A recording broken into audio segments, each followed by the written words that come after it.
All right, we are recording and I'm officially sharing. So this is our first class. This is, and I'm saying hello to everyone online, but let me get the phone here real quick. Whoop.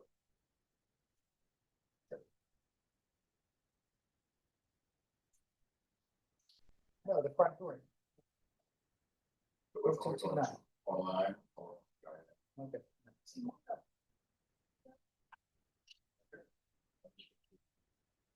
Okay. That was my wife, and she knows I have class, so it's an emergency. All right. So Monday, August 18th. We don't need to see this stuff here, but this is Geostats. And so this is kind of my baby that I've been teaching since about 2014, 2015. And so in this class, basically, it's the application of statistical principles to spatial data. Now, you notice there's not a lot of people here. We got a couple people joining us here. So this is for everyone's edification. This is both a face-to-face and online class that's being taught synchronously and asynchronously. So this class has 4 separate sections. It's got a face-to-face component for our undergraduates and graduate students. So we have a couple graduate students sitting in here. And then we also have online sections called 4130, which is undergrad geostats, and then 5130, which is graduate geostats. I'll talk about the difference of those a little bit because the assignments will be slightly different. And so also I'll be recording this section here and then posting it tomorrow with deliverables and all that other good stuff that we're going to have. And so. Question, where will we find the recording? All right, Fred asked, where will we find the recording? In the announcements. Okay. And so announcements tomorrow at some point in time when I have a chance, I'll post a recording. It'll probably be to YouTube because YouTube seems to record the quality a little bit better. And then I'll post the deliverables, what we talked about and what to do next. So that's a good question. And then those of you, in addition, I've posted all the recordings to class, but I'll also post the recordings to class and the tutorials that we're going to go through. So typically the way I do things is I talk for about an hour. Today will probably be a little bit more. And then we have a quick break. And then we start working hands-on because we're going to look at a lot of map stuff today. And I want to make sure everyone has access to the software as well. We have access to 2 TAs. So I'll go through the syllabus really quickly, but this is geostatistics. The whole goal of this class is to provide methods, techniques that permit investigators to create models of spatial phenomena by creating surfaces that can be visualized and aid in the interpretation of cultural and environmental interaction. That's still kind of the same here, but it's the application of statistical techniques to spatial data. So things like mean, median, mode, we've heard of those before. We're going to apply these to spatial data. We'll do a quick kind of run through of those, doing these within the confines of our GIS software. There's tons of GIS software out there. You should have all gotten an email that I sent out. We're at 5 o'clock right now. I sent it out an hour ago. So if you're looking at this later, check your email. I've given you all access to Esri. Esri is the software that we work with. It's free. It's very expensive, but it's free because the University of North Carolina system has graciously provided it. But you have access to ArcGIS Online, the desktop software that we need to install. So all you need to do is go to the username and password and log in, and that'll be your login for everything. I've done something different. I just started doing something today where I provide dedicated usernames and passwords for each and every one of you instead of having to go through the university and get that authenticated. So I'm doing something a little different just because the university needs to like update you and all that other stuff. I dealt with some weird things over this summer, so I kind of thought off the seat of my pants to just, it's another password you need to remember, but guess what? I don't have to deal with the university. So that's it. That's a little bit better here. But if we go to modules, and the one thing, if you know anything about me, is that I like to have my Blackboard, not Blackboard, my Canvas up and going. I like to have consistency with everything. I did this stuff earlier this summer. So basically everything's up and ready to go. All the assignments are up and ready to go. All the quizzes are up and ready to go. So basically I just kind of manage things right now. I kind of do my song and dance here a little bit. And then we kind of cover in the missing pieces when we get to the hands-on section here. And so we've got week 1 topics, week 2, week 3, all the way through I think we get to about 11 or 12 weeks right here, week 13. Because if you heard me talking to Fred, basically, I'm not going to be here next week. I'm actually going to New Zealand on Saturday. So I'm going to a conference and then I'll be back the following week. But guess what? We don't have class because of Labor Day. So we're not even going to meet again for 3 weeks. So this first assignment, you'll have a lot of time to kind of work on it, finish it, do all that other good stuff. We can go through each different topic. Yep, we'll go through each different topic right here. You'll see exercise 1. So I've got the topics. And it's pretty straightforward. So basically, I have the topics that we cover. So if we just go to the topics, these are the things that I want to cover. The presentation that I'm giving today, and then the recording of the presentation I give today. So for any asynchronous learner, they can go see what I talked about. In addition to me recording this and then posting it again, I've also done a pre-recorded one where I kind of go through and do it. Then I have the exercise, and then I have the Esri assignment. So the Esri assignment, that's games.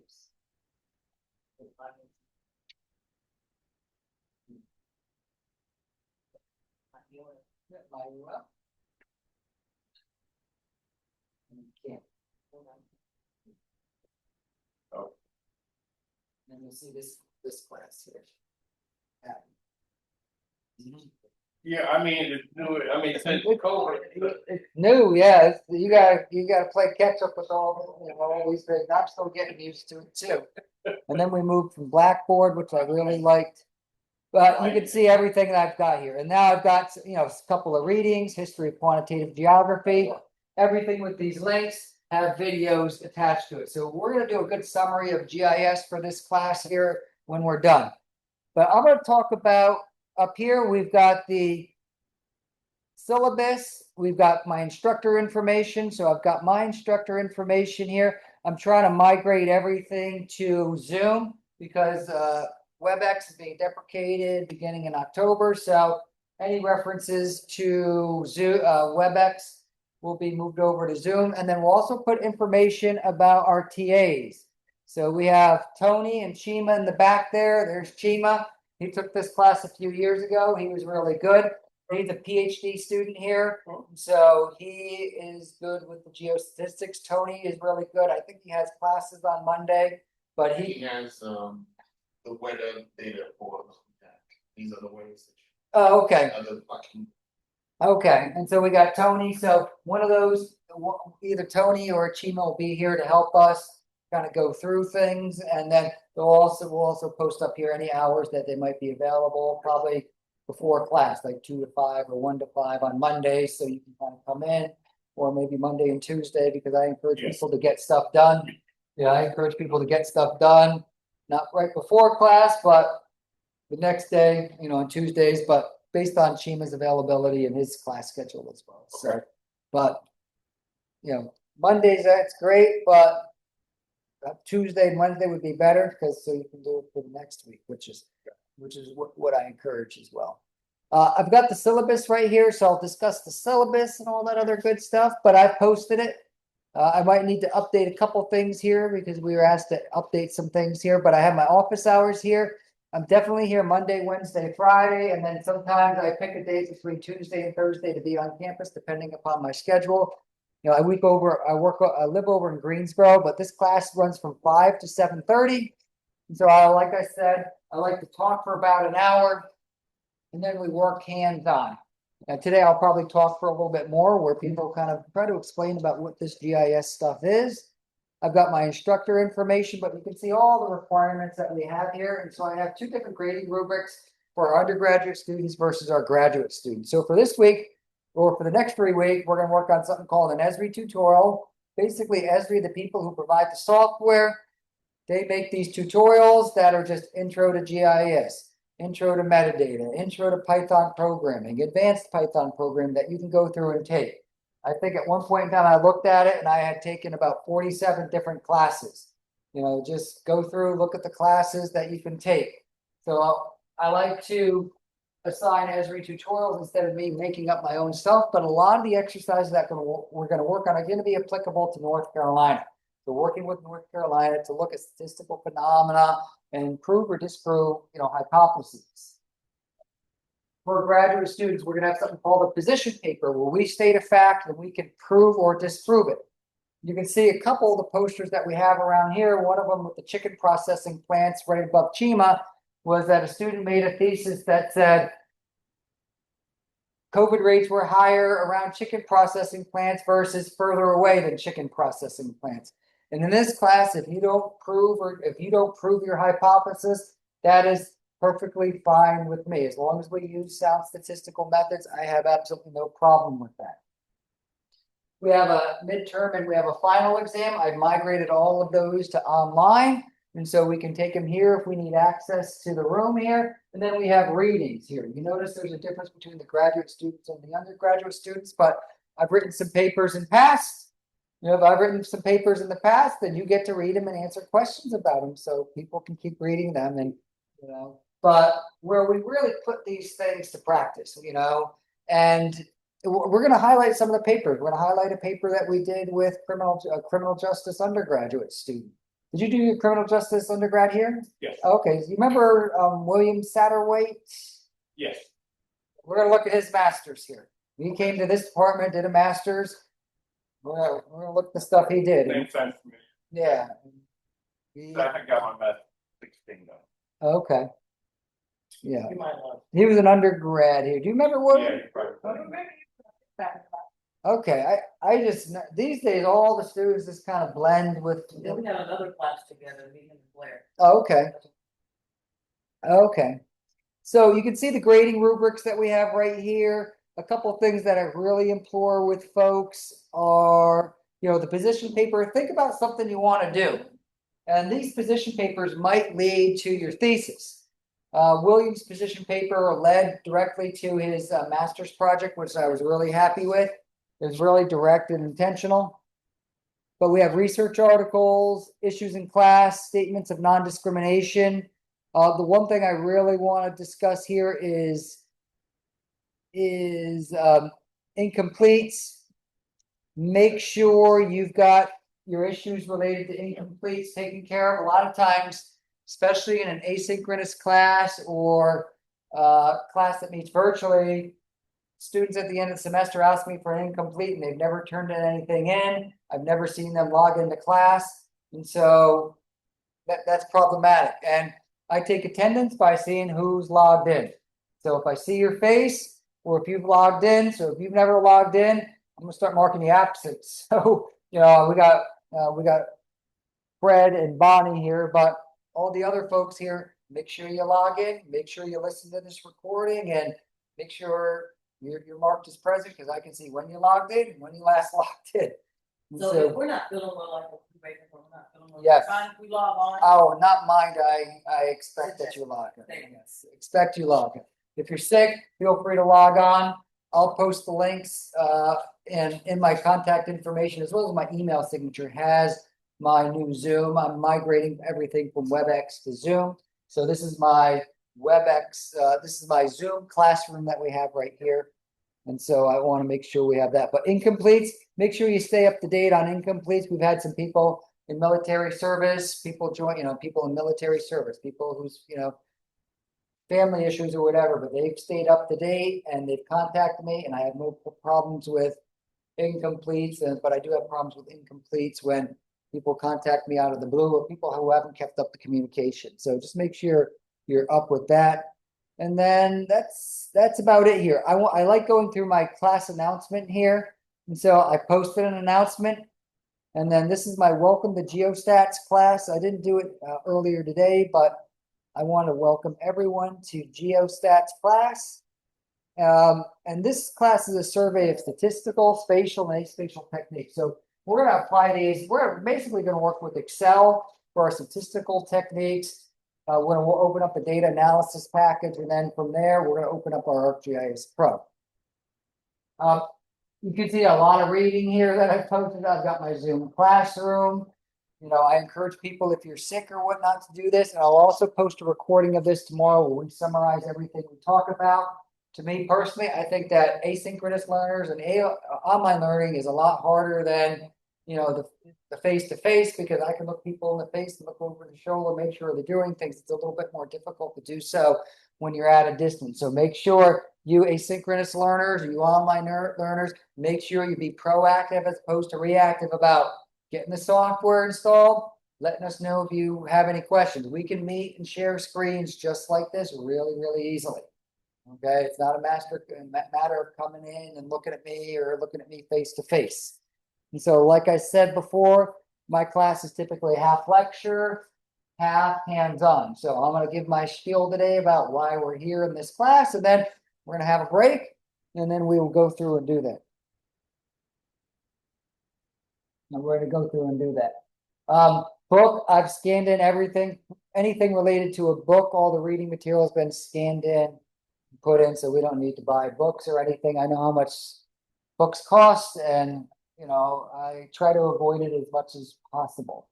Software, it's ArcGIS Pro, but we're going to install it, and I think people already have it installed. So it's just a matter of being able to install it. It doesn't work on Mac, so we can create Windows partitions, or they'll be installed on, they're installed on all of these computers as well. And so, that's why I kind of, I'm not sure why they don't work on Macs. It's like the most popular software package in the world. You can create something called a Windows partition, which we had a student do in the past, but I'm sure they're efforting it to work on Macs, but I'm not sure why. Apple's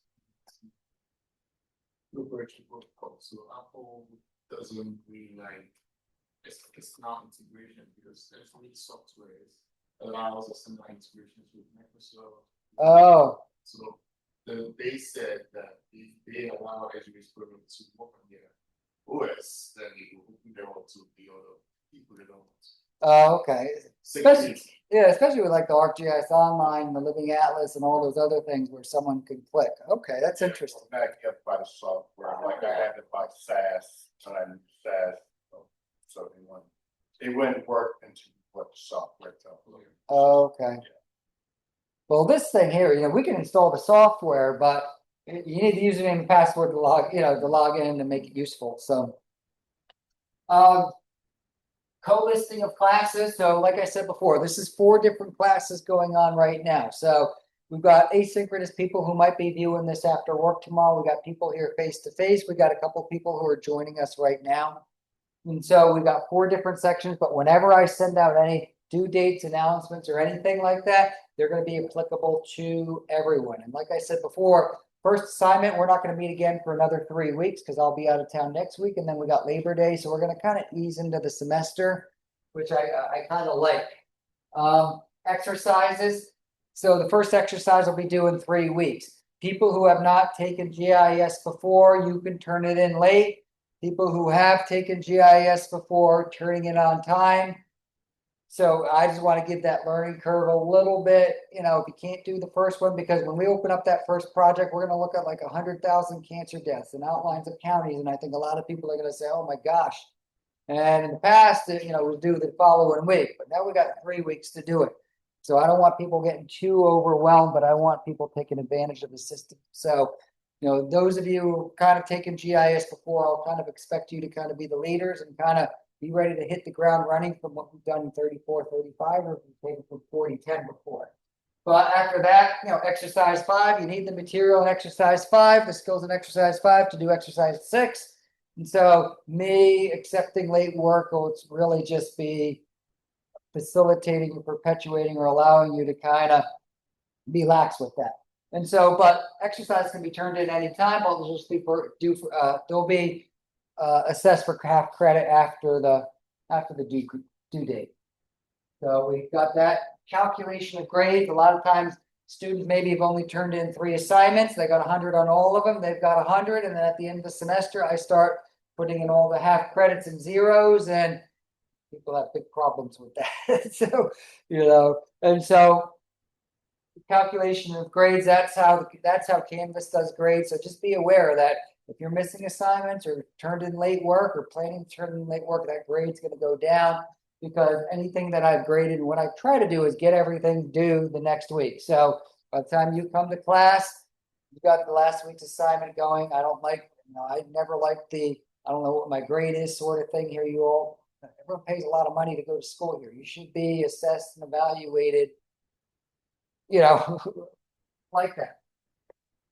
And so I work hard to do that. Now, if you turn in stuff late, well, I might not get to it until I get to it. You know what I mean? But if you turn it on time, it will be done so.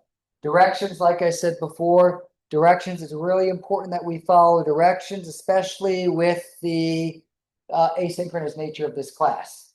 And if you ever have any questions, reach out. Schedule an appointment for me. I'll schedule an appointment with you. You know, we live in a day and age where I can click a button here and I'm looking at people who live in Eastern North Carolina who are taking this class right now. So please take advantage of the online, face-to-face sharing, all these other ways that we can communicate with each other. I think for folks like me, the learning curve's a little bit steeper, but most of you are really good at utilizing these technologies better than me.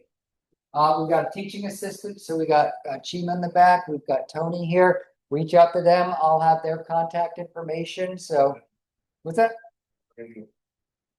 Oh, good. Thank you. So we've got his contact information. Reach out to him. So he will be on campus. He can work. You know, Where you contact information be at?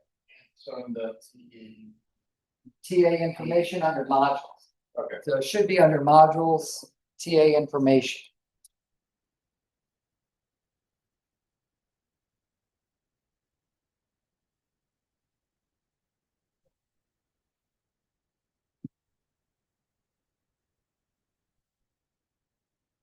Okay.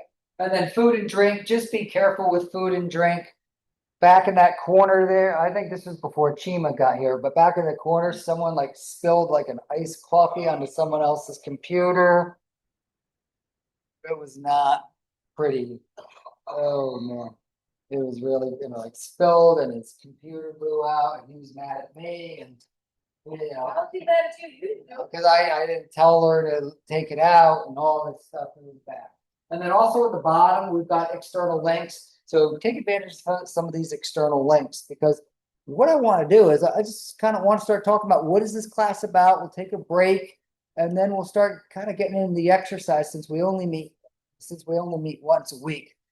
But we're going to talk about data, spatial measurements, and statistics because we're living in a day and age with data-driven decision making. We hear this word analytics, especially with the application of sports. What is analytics when we talk about sports? What is it? You hear the word a lot, right? Say it again. What's the word analytics when we talk about sports? Analyzing proficiency, the athlete, game performance, Exactly. Attendance, Exactly. Yeah. You know, I remember the World Series when the Tampa Bay guy took the pitcher who was doing really well out in the fifth inning because the third time he went around, he was pitching. He doesn't pitch as well, and guess what? You know, Dodgers ended up winning the World Series that year.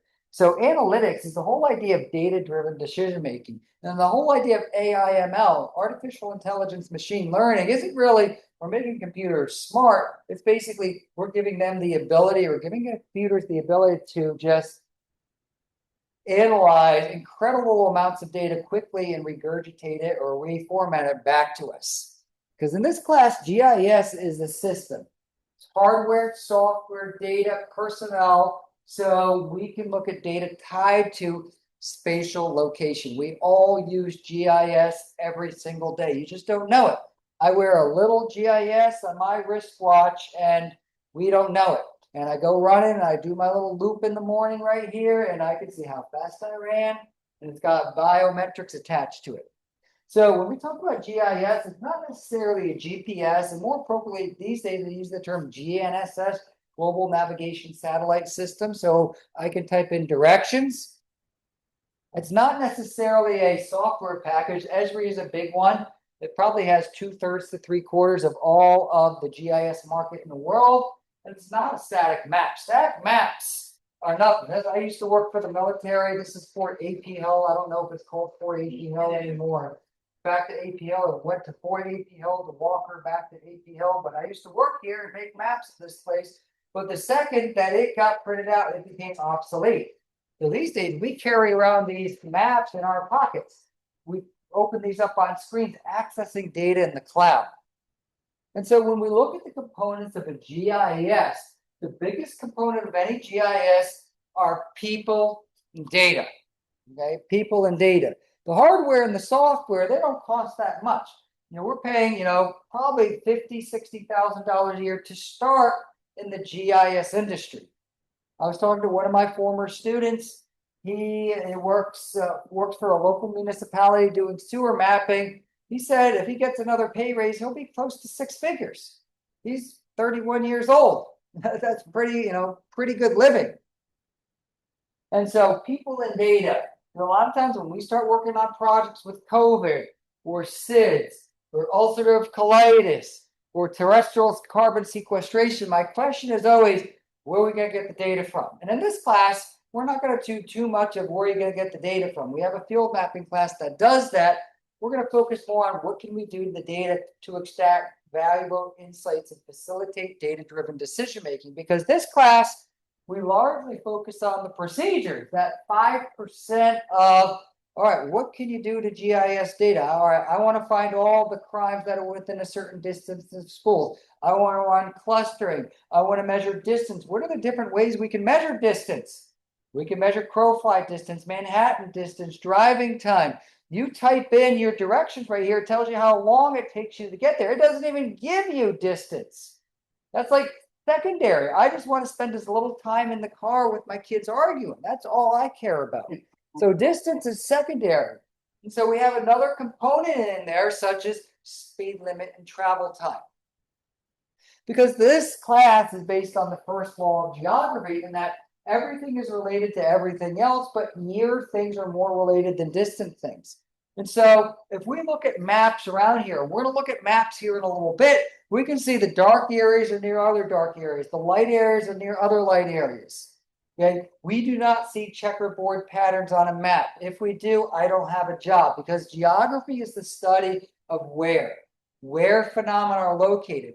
Now, a lot of times we think of geography as Jeopardy, the highest, the lowest, the capital, and there is a qualitative component to geography, but in this class, we really focus on the quantitative component to geography, where that we can have numbers, latitudes and longitudes and distances attached to metrics, whether it's AIDS mortality, suicide rates, birth defects, ulcerative colitis, ADHD. I'm just looking at some of the maps in this classroom. And so these all can be mapped and spatially analyzed. Because when we talk about spatial analysis, analysis is to examine relationships between geographic features. And to me, in this class, I focus on, I'm very quantitative. I want numbers, numbers, numbers. Can I put it in Excel? Can I put it on a map? That's my specialty. I used to work for the military. So my focus was at all times where I want to map training areas. I want to map roads. I want to map USGS points. I want to map contours. How can I turn that into something that I can put on a map that looks nice and pretty that we can print out? That'll be obsolete the second it gets printed out. So geographic information analysis is related to spatial patterns and distance that enable the representation, description, measure, comparison, and generation of spatial patterns. Okay, because I can look at them, I can see the highs are near the highs, but how do we explore these with statistical significance? Because at the end of the day, when we look at those maps and the purples and the greens, I make those classes, and we really take it a step further. And that's what AI/ML really does. It does the programming and computes these things really, really fast. It makes valuable insights out of using quantitative data. And there's been some really good advances in qualitative data analysis on the backbone of statistics and even Euclidean geometry. So in this class, it is the application of statistical methods to spatially related data that can be mapped. And it's going to be broken into like three different sections. We're going to look at descriptive statistics. How do we describe a data set? You look at your favorite football team. What are things that describe it quantitatively? How many wins did they have last year? How many wins have they had over the last 3 years? How many times did they make the playoffs over the last 10 years? These are things that can be compared relatively easily to other teams that we're looking at. Oh, my team has won 3 Super Bowls. You have won none. My team has averaged 5.5 wins versus your team, which has averaged 11.3 wins. These are very easy to describe. We also have inferential statistics, meaning, well, how does it compare to random phenomena? I teach a crime mapping class, and when we looked at all of the homicides for Durham City, you can see they're concentrated in one part of Durham, few of them are other places. And so if we were to look at a random distribution of crimes in Durham, how different would it look compared to that clustered pattern? Maybe it is clustered. And so inferential is the comparison to random data. How much does this compare to random? How much do inferential compare to random? And then lastly, we have correlative statistics, which basically mean do two phenomena correlate with each other? Because in this class, I'm in the where business. I'm not in the why business. So we'll lean on our criminal justice professionals. We'll lean on international relations professionals. We'll lean on our health professionals to figure out why SIDS is really high in that part of the state. But I'll do all the GIS magic to tell us where SIDS is high in certain parts of the state. So GIS, and to me, and geostatistics, we want to facilitate and reinforce decision making, data-driven decision making. Data drives everything. I hate to say that. You know, we know Amazon. I'm going to make sure my wife's not listening because I have a very good relationship with the Amazon driver. I just ordered 2 things today, you know, and, you know, so basically we put up, you know, the Amazon driver gets 30, 30 things. Yes.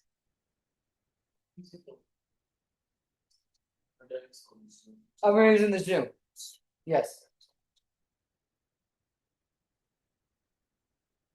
Okay. Well, the WebEx isn't going to work. Yeah. Yes. Who? Okay. Someone's trying. Okay. I thought I sent out the. Yeah, I don't think they said the class is not even the conference. They might have been accidentally dropped. So, according to the class. Okay. Well, they might need to be uploaded. Was that the one? Yeah, one of them.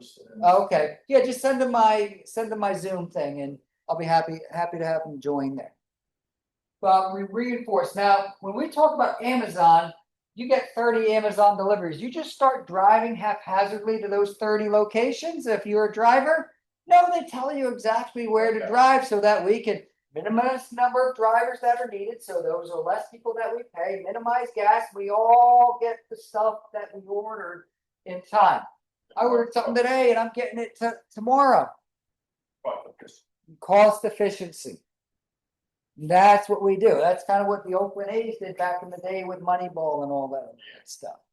And so one of the things about GIS, and I kind of, this is really long here, but to me, unprecedented data to geographic data without good quantitative training can lead to poor decision making. Okay. We need accomplished GIS text. And this is taken from the textbook I really like.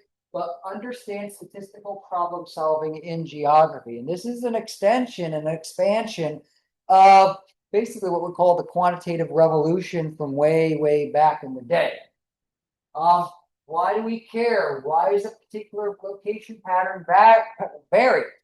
You know, where does crime vary versus income versus school attendance? Because we can visualize all of these on a map. And we're going to look at about 7 different examples of things that we've done. Because when we look at data, what we're trying to do here is, okay, we're literate with data. A lot of people are literate with data. They know what a mean in the median. They know that 15 is greater than 10. But what we're trying to do is really be data fluent, be data dexterous. What's this word ambidextrous mean? Be able to, hey, can I bring it into Excel? Can I do it in R? Can I do it in different software programming applications? And so this whole idea of being data fluid. And to me, the other thing about data, we find patterns, identify problems, investigate sources. And I think one thing that I probably haven't done as good a job as I do with students is how do we communicate data? How do we communicate science? Yeah, how do I make it not boring? You know, a lot of times I sound boring, but how do I make it not boring to the average person? And one of the ways that I do it is I pop up a map and people love looking at maps instead of just big lists of data. And so at some point in time, I want us to be data dexterous. How do we go between different software packages? Because if I go and look up the data for all of the crime rates for all the cities, well, they're going to be in different formats. They're going to be Excel or CSV files. I'm going to download them, the XYs. How do I kind of format? How do I format those and put them into a way that we can do? So I'm going to talk about some of the research applications out there, because one of the things I want people to do is you're going to have to write a position paper where you're going to have to say, hey, crime rates in the north part of the city are greater than the crime rates in the south part of the city. Things like that. You know, crime rates around central campus. We had a student recently, Lamana, you know, I bet. yep, Lamana. She was one of our students. She's a GIS minor, but she's a criminal justice major. I think she's doing her master's over there. Our project last year was we were looking at motor vehicle thefts around the NCCU campus versus the rest of Durham, because I guess motor vehicle thefts are an issue around campus. Yep. And so we just did real simple analysis, and we looked at it over the last 3 years, doing some descriptive analysis. We had 27, 42, 43, 82, 90, it went up. And then we also looked at the crime rates, the motor vehicle theft rates around campus versus the motor vehicle theft rates for the rest of Durham. And we said around Durham, around NCCU, it was 50 for every 1,000 people, 10,000 people. But otherwise, it was 10 for every 1,000 people. That 50 and that 10, those are two very, very different things. RTP is pretty bad with motor vehicle break-ins. Yeah, oh, I would imagine. So Now, the thing about RTP is that they are not in Durham City. So we run into these issues of what we call logical consistency. So they get their data from the Durham Sheriff's Department, which has an entirely different GIS system. And so those are major. Just imagine, we're looking at something 5 miles away, and then we can't map those data. So some of the things, I want people thinking about northern part of the city, the health scores, some of the restaurant scores that you did, Bonnie, just think of that project. Hey, just empirically, I think the restaurant scores are lower in this part of the city versus downtown. Maybe it's the person who judges them. Maybe, I don't know what the reasons are. But those are some, they're just nasty. So one of the things that I did was I mapped deer vehicle collisions. Okay, this is a neat one. I don't know if anyone has met a deer with their car. I've done it 3 times. Yeah, I've met a deer. So where are the deer vehicle collisions? And the big part of it, and I did this for the central part of the state right here. We had an ecology student from NC State. So he came here for his master's.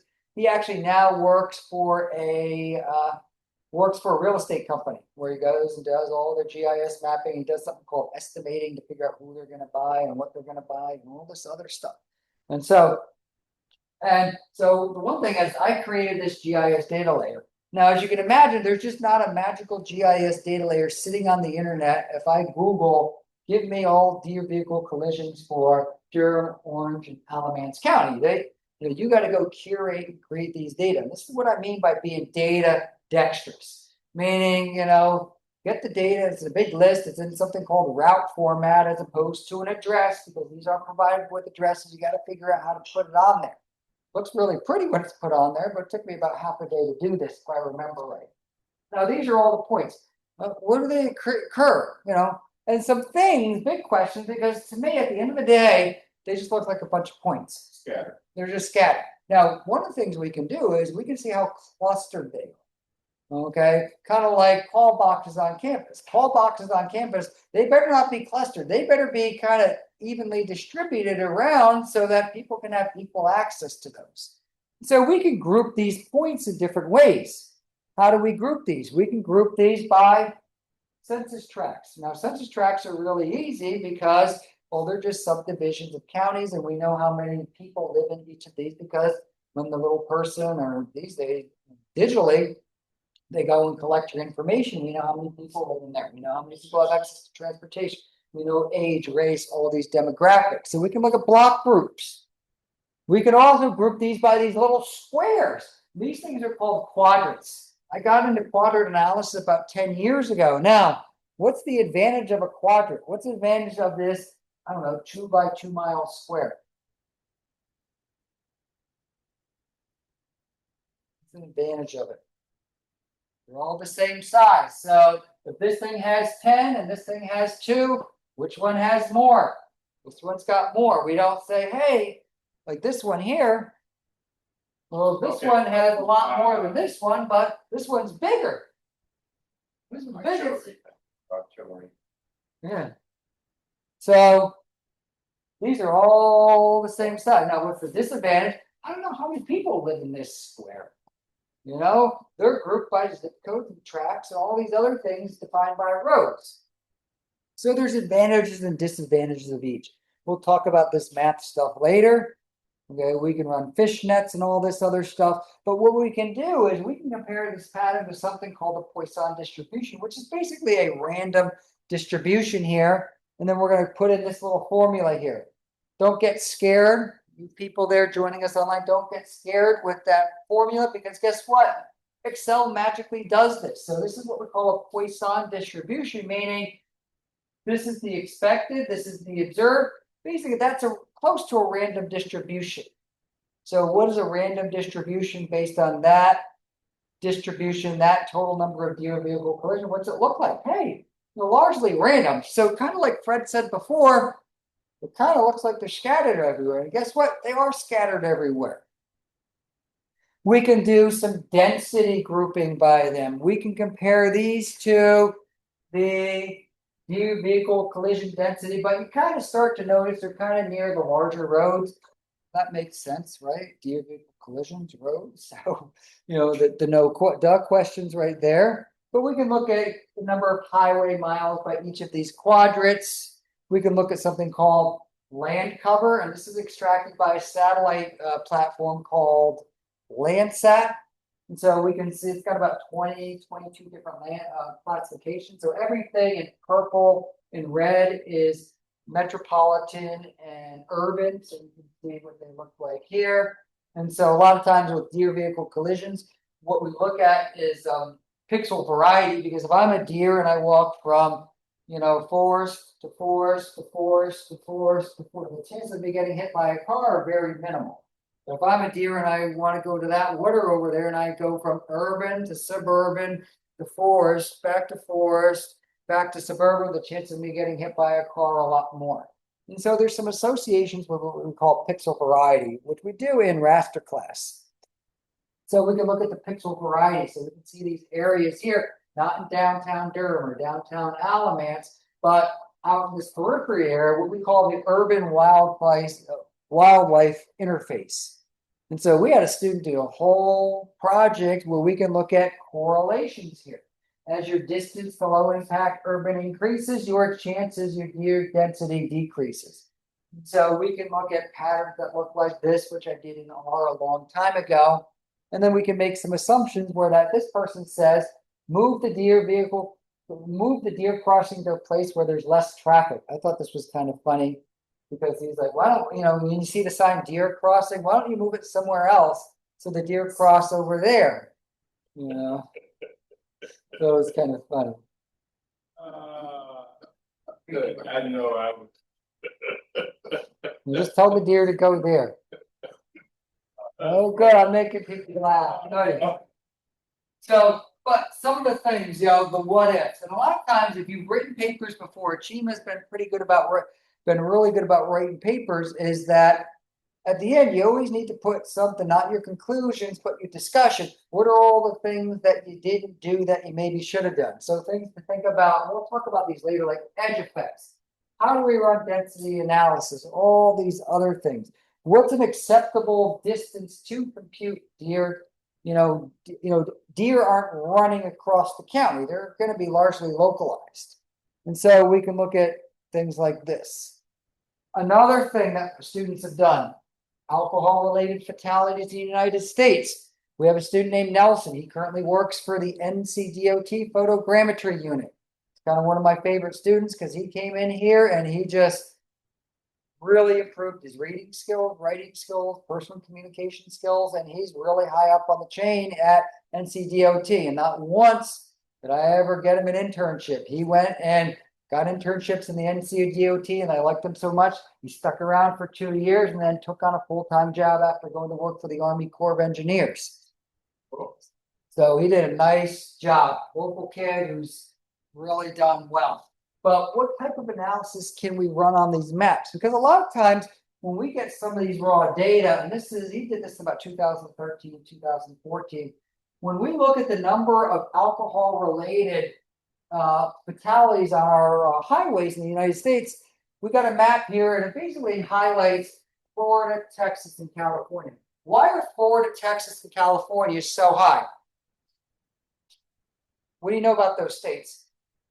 Population. Exactly. They're so high because they got so many people. So some of these no-duh questions here. Now, when we normalize by population, well, look what we have.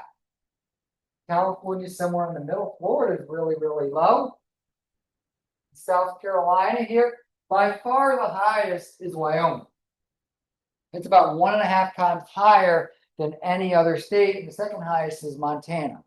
Now, why? I got a couple ideas. I want to say deer related death. So this is alcohol. I know, but I'm just saying deer crossing. Maybe it might be ecological with the deer. Me, if I get in a car accident right now, in 10 minutes, I'm at Duke. You get in a car accident in Wyoming, where are you going to be? That hospital is far. It's far away. Yes, far away. I think there's less lighting on the roads, things like that. People drive a lot faster. Not as much law enforcement. Yeah. Not a lot of law enforcement. So those are kind of my guesses. I thought it was kind of interesting where the highest state was literally right next to the lowest state. Because I've been sitting here telling you, like the oranges and the reds and the yellows are kind of near each other, and the greens are next to each other. But why do we have a red right next to a green? That's kind of counterintuitive. I can see Mississippi. What state is this?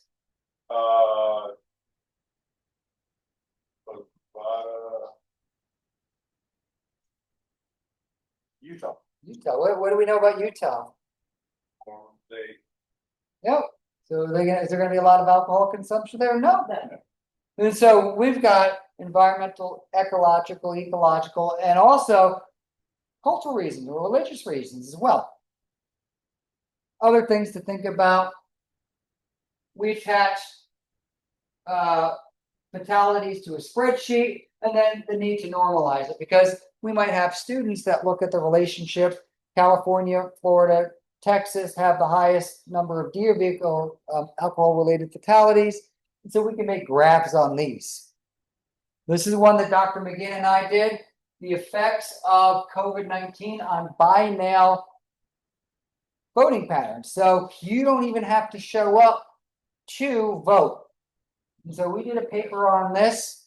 And so is there a difference between spatial and aspatial comparison? What are the factors that are going to impact it? What statistical tests we can use? Because when we look at by mail voting for the 2020 general election, it is not a random phenomenon. You think something out there is going to be random, but you can see these darker areas here show where higher percentage of people mailed in their ballot as opposed to showing up at early election or showing up on election day elections.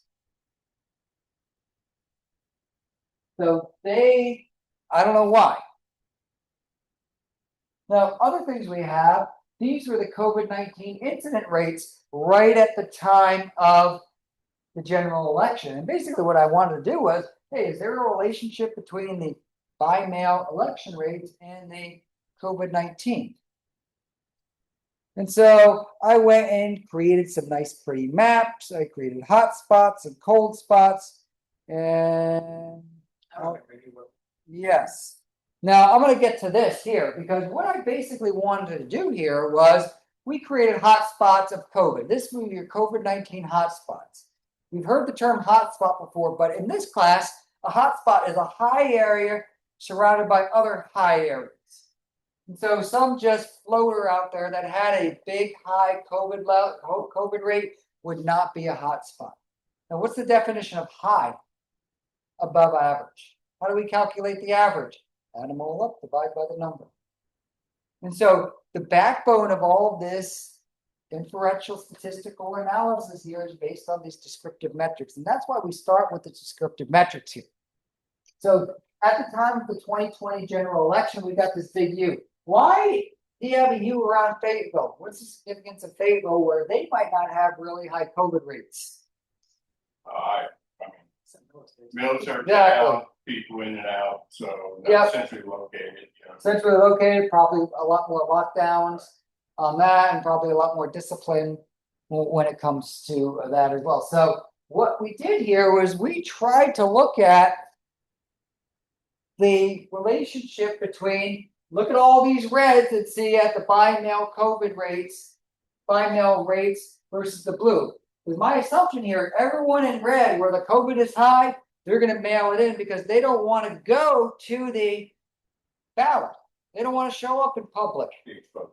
or be exposed, or more importantly, expose other people. Okay, let's see what happened here. And what we found was this. So we saw the COVID-19, the people in red had a rate of 8.32%.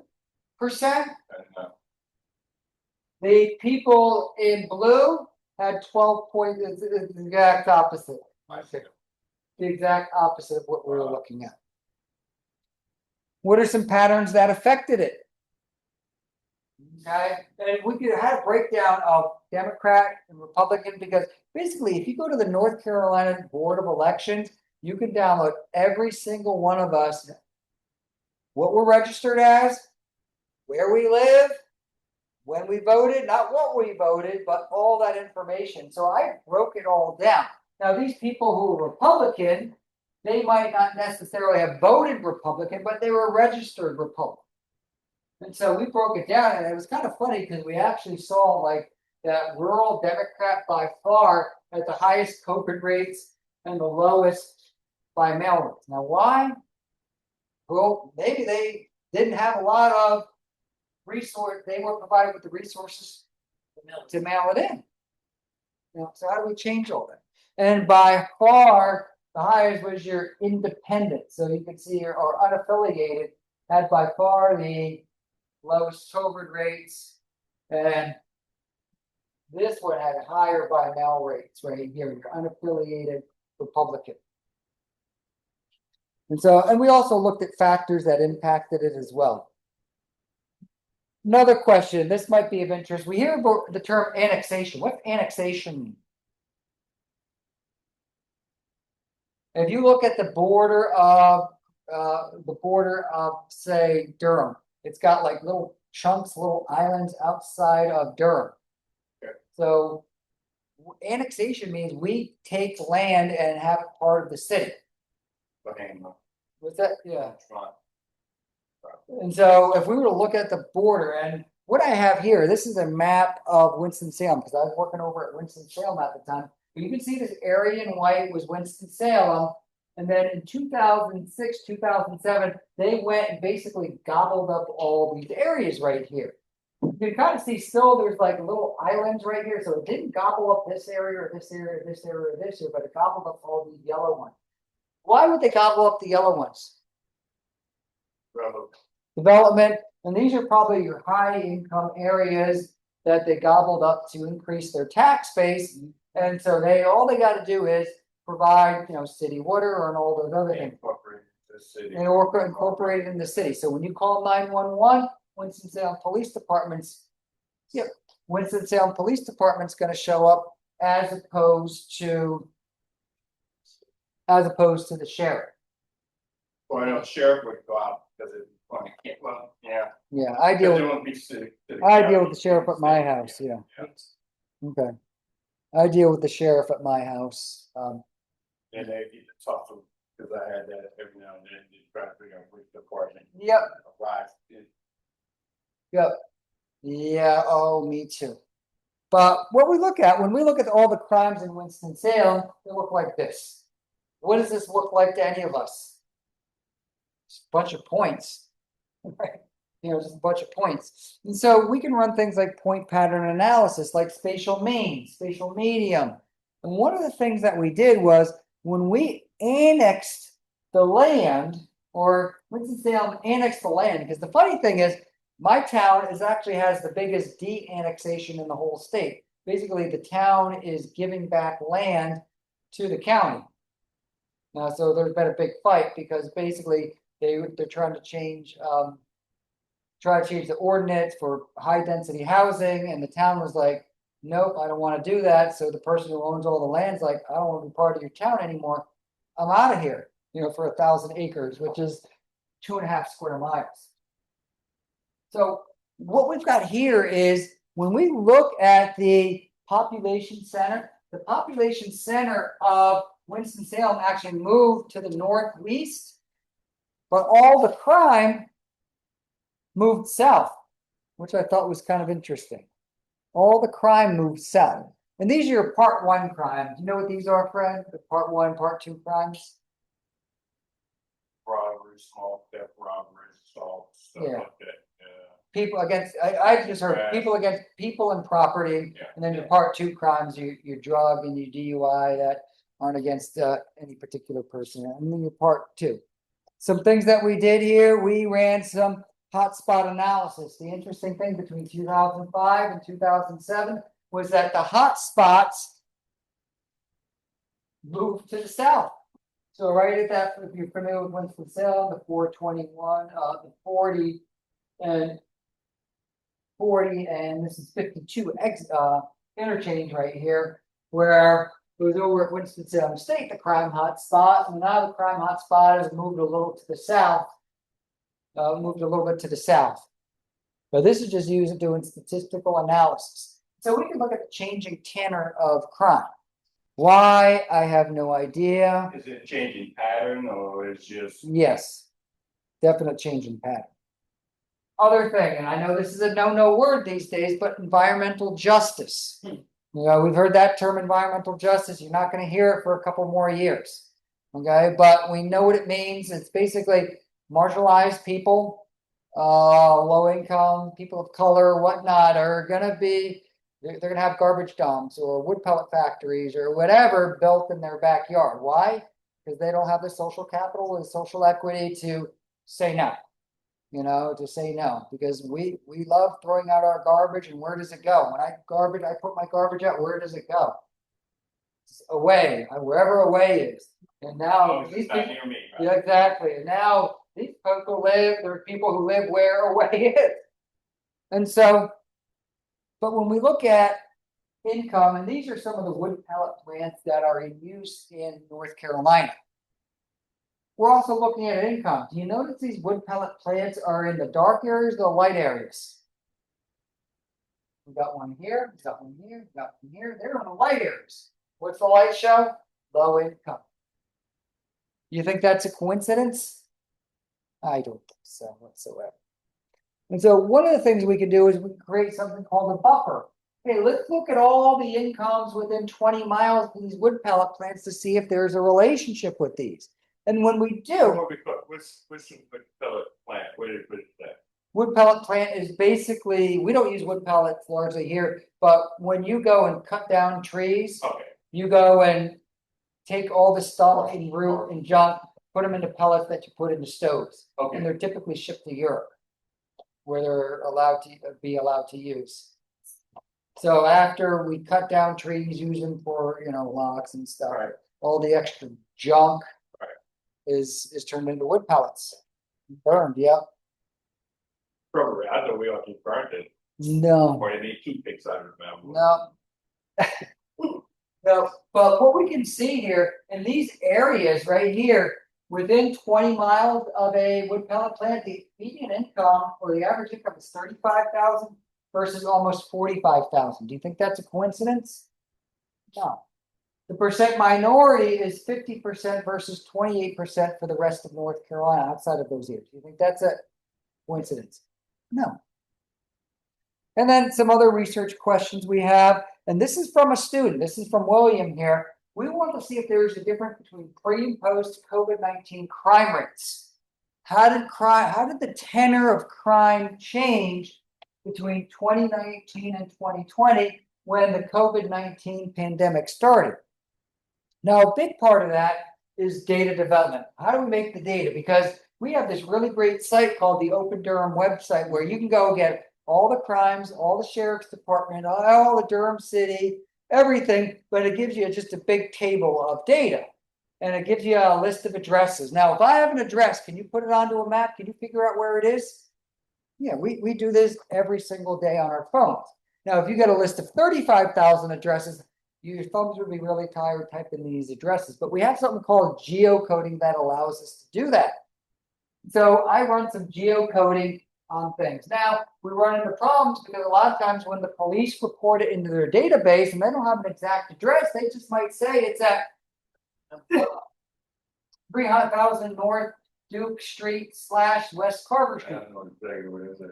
Yeah, but do you think the computer knows where that's at? Right. Computer probably doesn't. You know where it's at. Right. Stay We all do. Okay. I don't. So it's down. Down from Philadelphia. Okay. Oh, so it's up near the mall, I guess. No, No, it's a little further north. so, do you know where Northern High School is? Yeah.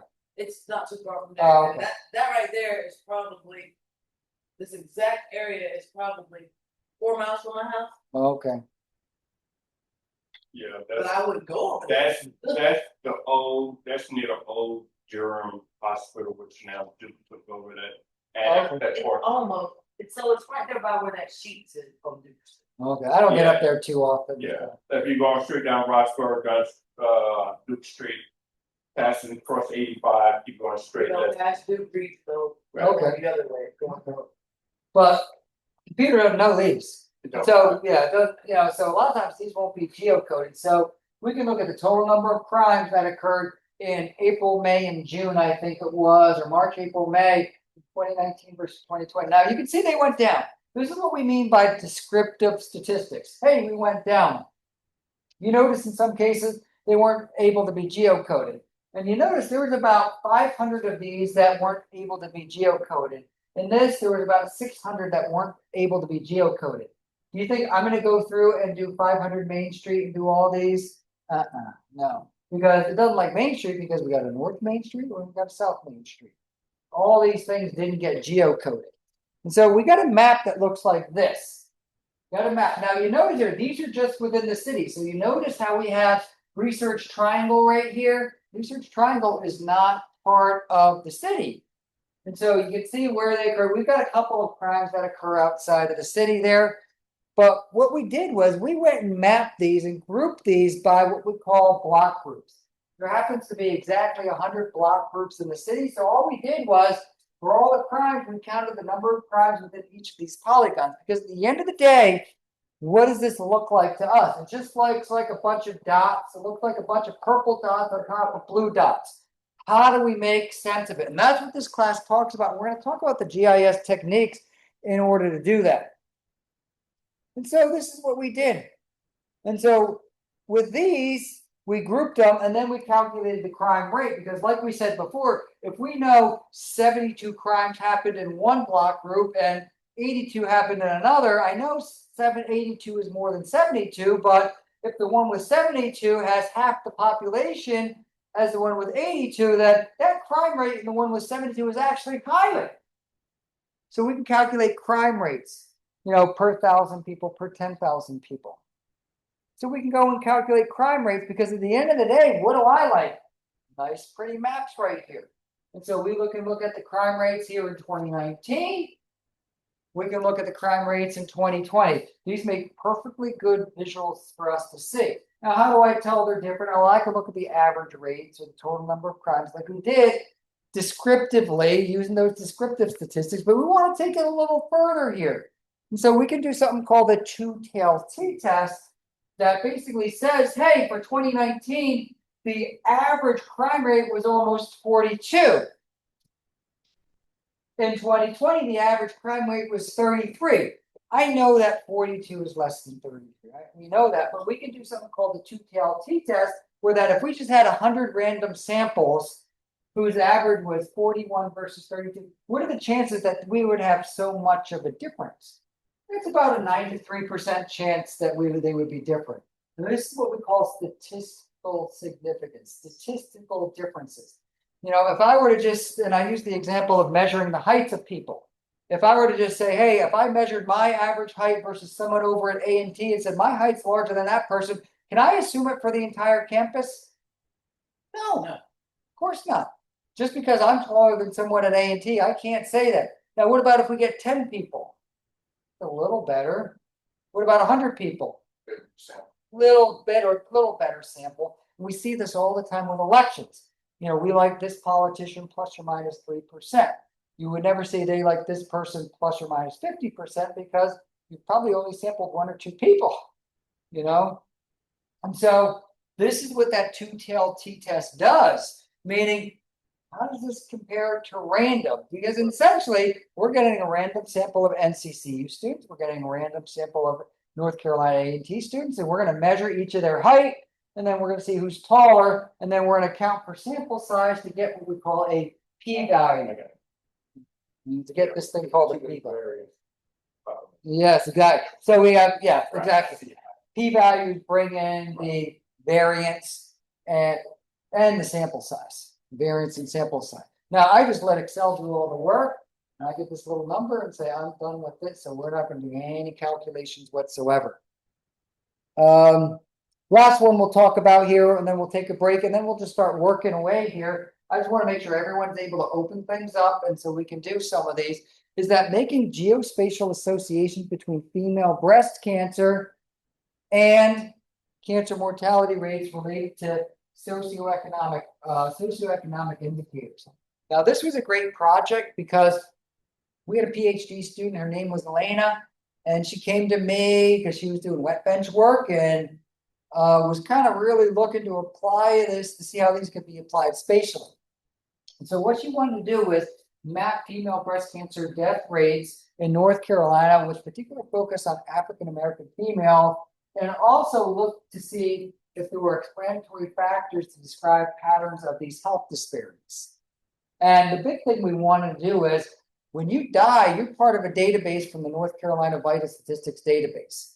Every year, about 100,000 people in North Carolina die, and you're described using attributes.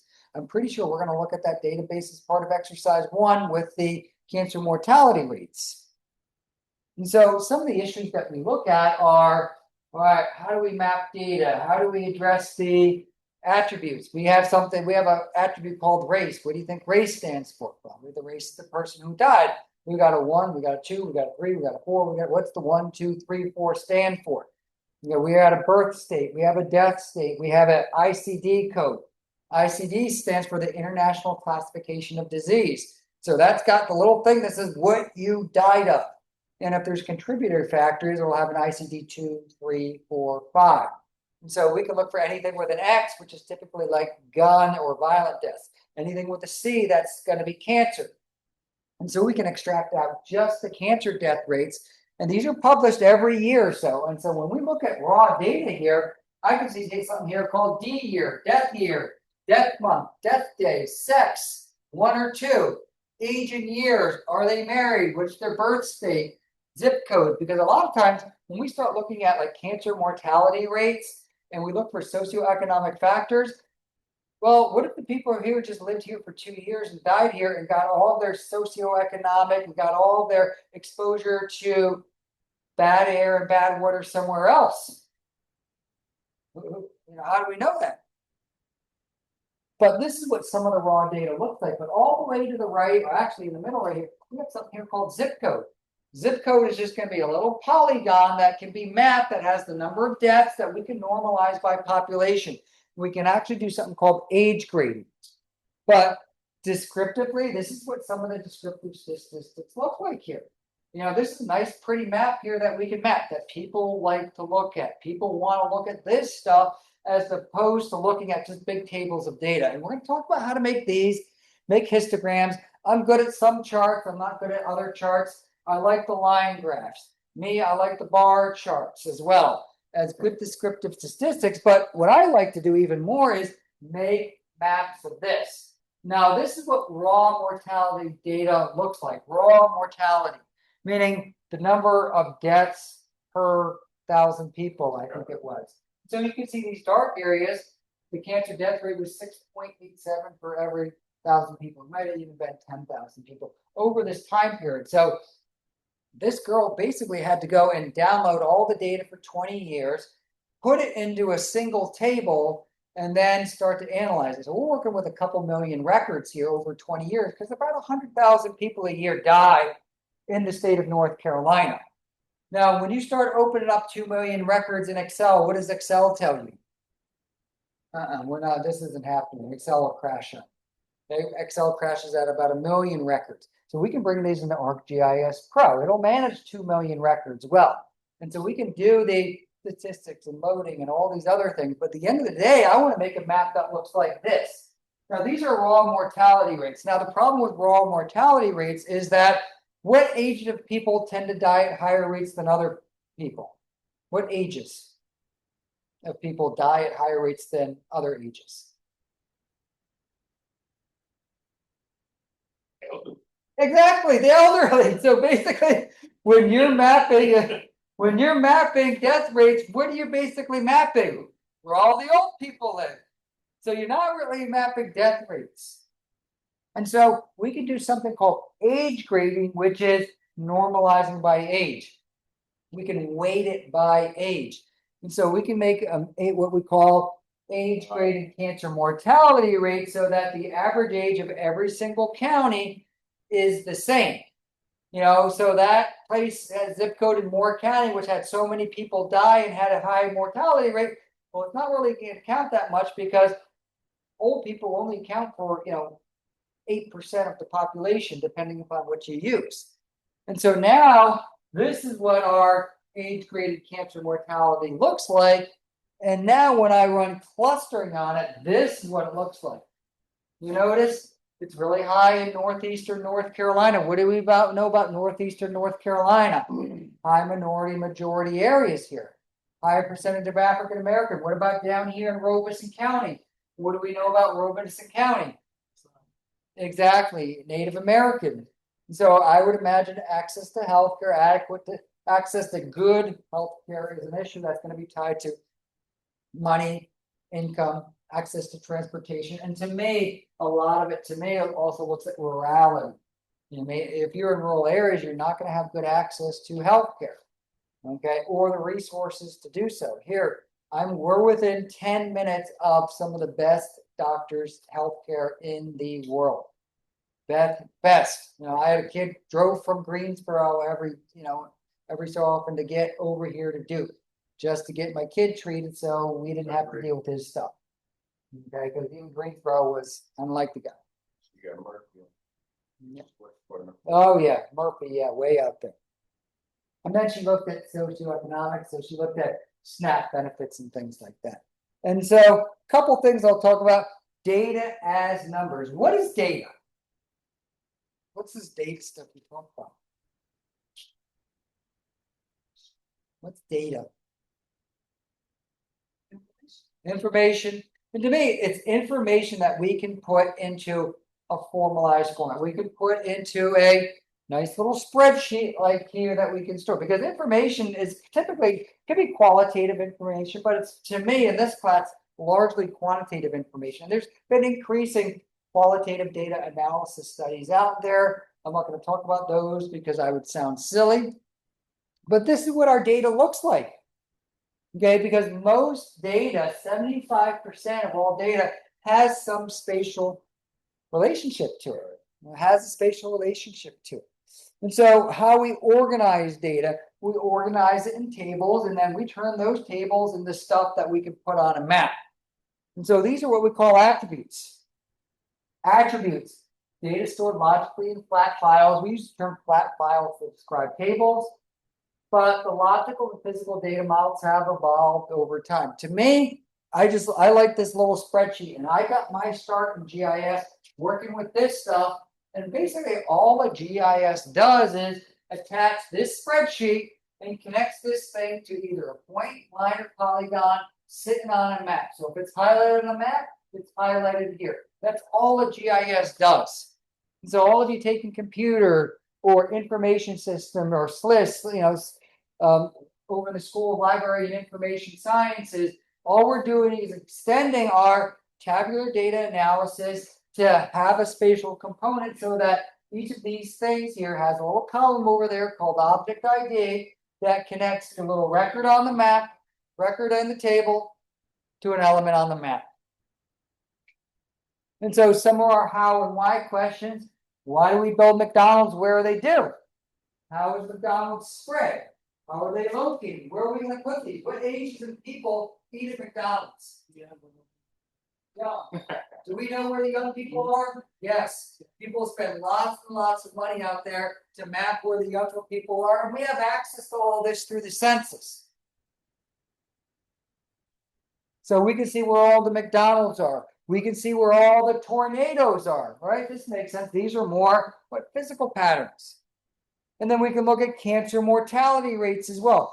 There's tons and tons of sources of data out there. And to me, there's always this arms race between the data out there and processing and storage. And these days, with this AI ML stuff here, all it is able to process this data incredibly quickly.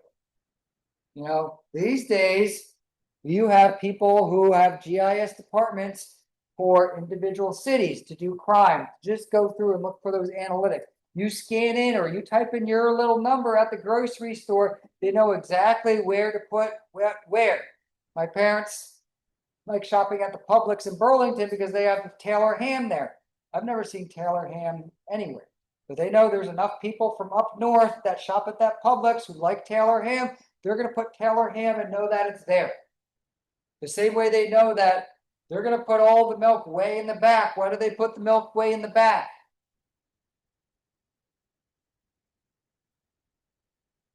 Why do they put the milk way in the back of the supermarket? So you have to pass by everything. Yeah, you got to pass by everything else and you get it. Exactly. Yeah. So a couple things here. I thought these were kind of funny here, but we hate math. There's a majority of Americans. Yeah. I know, but it says 4 in 10 a majority here. Here's one. Statistics show that teen pregnancy drops off after age 25. Because a lot of things, what we're going to do is really create, we're going to create insights, powerful insights. Some of these no-duh questions here, and this is kind of what I'm making fun of here, where that we look at articles. Yes, the World Bank says the poor need more money. We're well aware of that fact. And so when you start thinking about your position paper, think about these things. I thought this was funny because they spelled the word Mississippi wrong. Literacy rate shows improvement. Wow. And then who is to blame for the population doubling by 2040? Babies are. Because, and then yes, overall serious crime rate down, but arsons, burglaries, and homicides up. So some of the part 1 crimes that we were discussing. And then rooms with broken air conditioners are hot. And so when we do these position papers, really think about what you're trying to create insightful, create some insight. Areas with more people have more crime. I probably, you're probably not going to do anything groundbreaking with those here. Homicide victims rarely talk to police.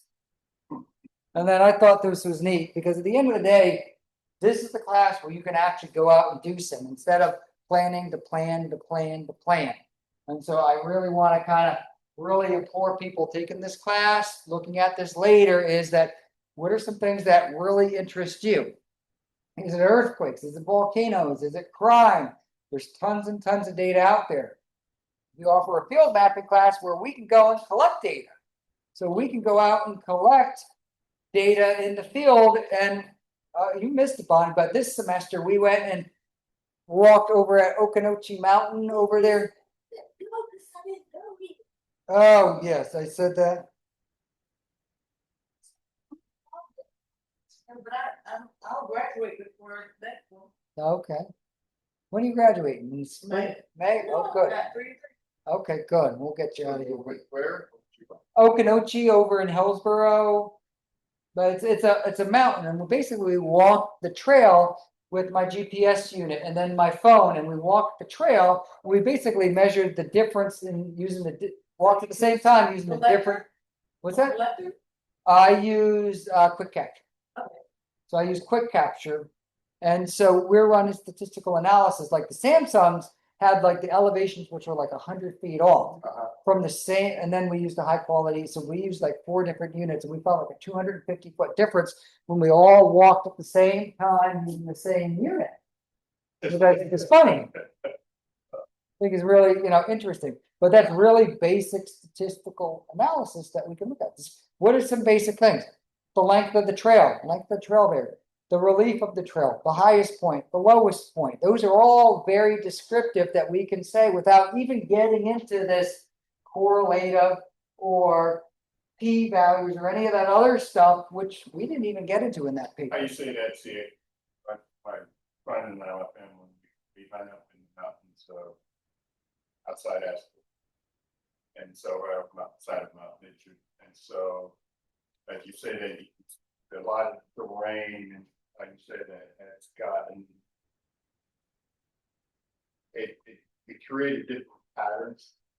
Yeah. When the storm came through, and so a lot of the area is just it's overgrowth or shrubbery that came down and stuff like that. So like that mapping piece that you just said, that was pretty cool. Try to do that up there. Yeah. How about we take about a 10-minute break here, and we'll come back here at 6:37.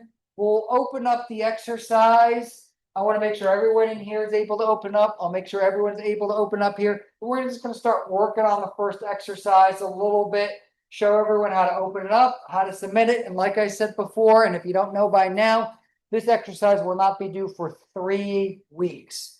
3 weeks, because I will be gone next week, and then we have Labor Day the week after. So we're going to ease into it nicely and neatly. And probably before I leave, I'll probably kind of do some recordings of some tutorials on just showing how to do it. So we'll take a 10-minute break here, and then we'll start back up, because I want to make sure everyone knows how to download the exercises and how to do those. And I'll be quiet now because I've been here for an hour and a half.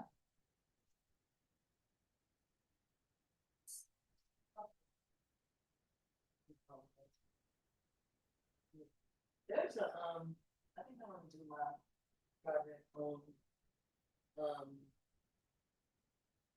displacement early. But I want to compare maybe Hurricane Maria. or Hurricane- Good job.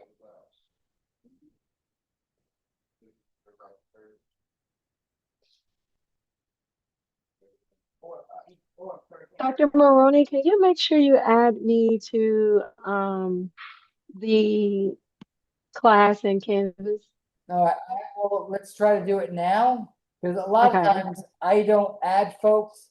Canvas does like a something called an audit every day. But let me see if I can add you. What's your email address, Jasmine?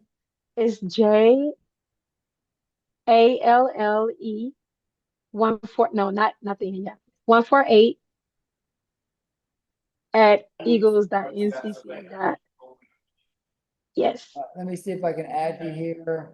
A lot of times, for now, I'll just add you as a observer. Mhm. And then when they add you officially to the class, we can have you connect to the grades. ArcGIS Pro on my. We brought a thumb drive, put it on there, and then just put it on there. It made it easier just to put it on there. If it's trying to download it, you're never gonna get it. Okay, well, you know what, I got the flash drive. But I need to break that. And I can just get it.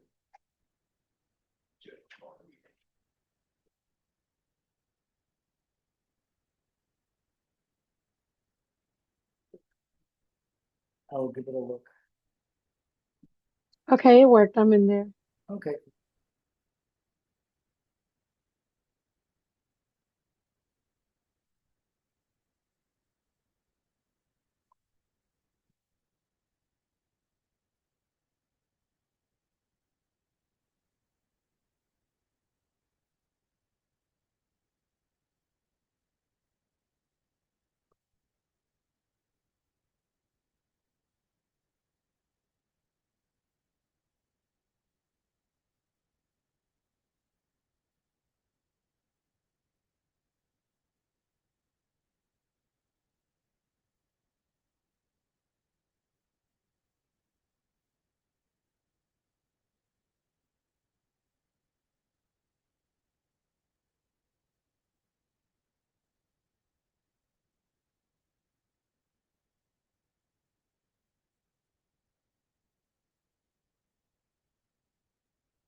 don't know if you're familiar with Dr. Wilson or Dr. McMurray. Oh, yeah, Those are my chairs. okay. When I'm presenting my thesis. Oh, yeah, I like him, yeah. It's up. Who, So, Dr. Wilson was no, tough? Dr. Wilson, Dr. Wilson's my mentor. And so I love him to death, you know. I stay in contact with him. Is he still here or did Yes, he? no, he retire? retired, he's here, but he's doing NABJA, which is National Black Association for Criminal Justice. And so Okay. he comes over here maybe on Tuesday just to so he can do something, because he gets bored, stuff like that, and so he still goes to the conference every now and then, and so, but I always see him, I go see him all the time, and but Dr. McMurray, I caught him just before he got retired, this past semester. Yeah. So, He's- yeah. and Professor Herrick, that's the other one. Herring, what's his name? Chris, yeah, he does the counterterrorism Yeah, stuff, right. okay. Christopher Herrick, yep. Yep. I was on a search committee for the new guy, Michael Tucker. You know him? Fine. Yeah, probably by face, big guy, he was a police officer for years. Oh, Up in New Jersey, looks like an offensive line, could be an old offensive lineman. Big boy. no, so yeah, I love the department when I got military like that, I had to recruit myself. That's all right.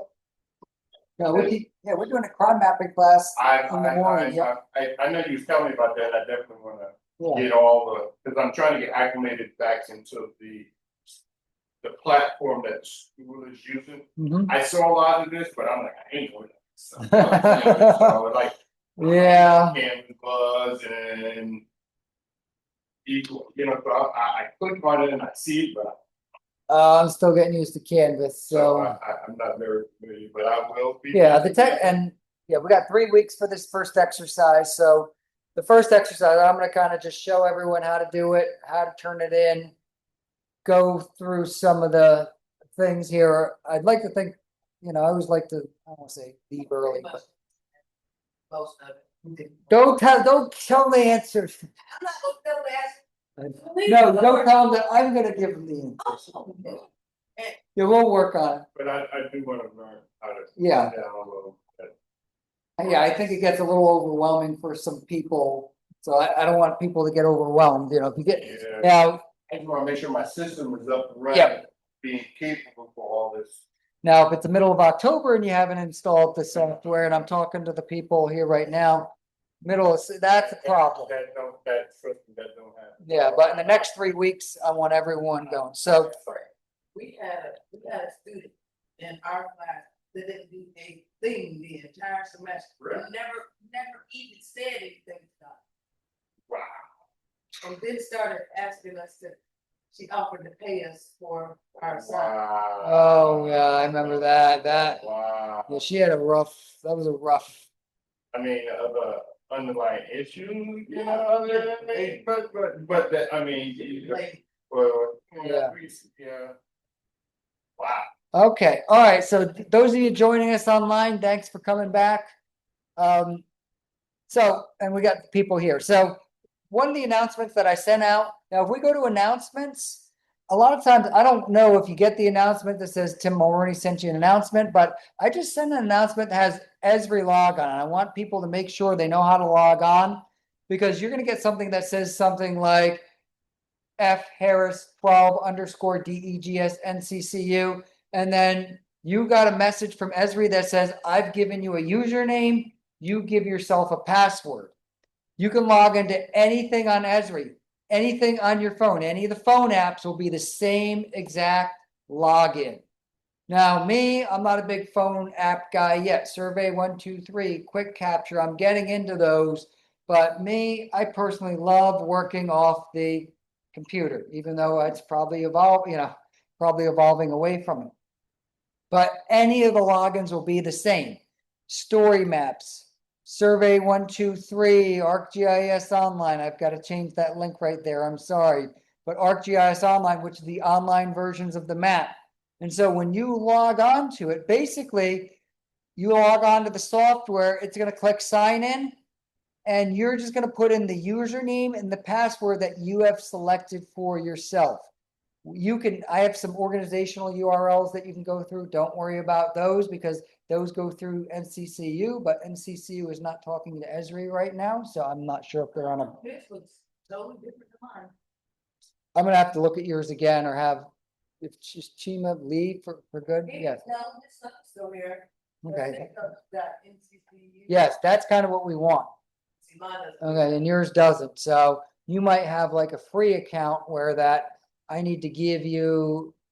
I need to give you another one because you have a free account as opposed to, but what we're gonna do, you're gonna type in T Mulroon or whatever username and the password that you give yourself. And you're gonna sign in and it's gonna look something like this. This is just for ArcGIS Online. I'm an administrator, so my thing looks a lot different than yours. But it'll be the same for the software, for anything. The phone apps, the login will look a little bit different. And then while we're sitting here with Bonnie, this is the same exact thing. I can go to arcgis.com. You notice up in the top here, I'm not signed in, so I will sign in using my username and password that I've given myself. It's gonna look like this. So I can create brand new maps. Here it is. Now I can create brand new maps. I can go to my organization, and while I'm here, you all can see how the sausage is made, but you can see all the members, all the people that have added. So we can see Frederick right here. Fred has added himself as his, I gave him just DEG. Because I didn't even get an email from, I got one email from you. You didn't send me an email with a login. You know why? Because when I tried to add you, it said that you already had something, but you had probably different privileges. But you can see all the people who have been logged in. I'm gonna click on members, I'm gonna click on invite member, and then I am going to add members. So Bonnie, your name is Bonnie. Craig, we are gonna give you, what do you be, Craig? It's T Craig. T, sorry, T. T Craig 8. At Eagle.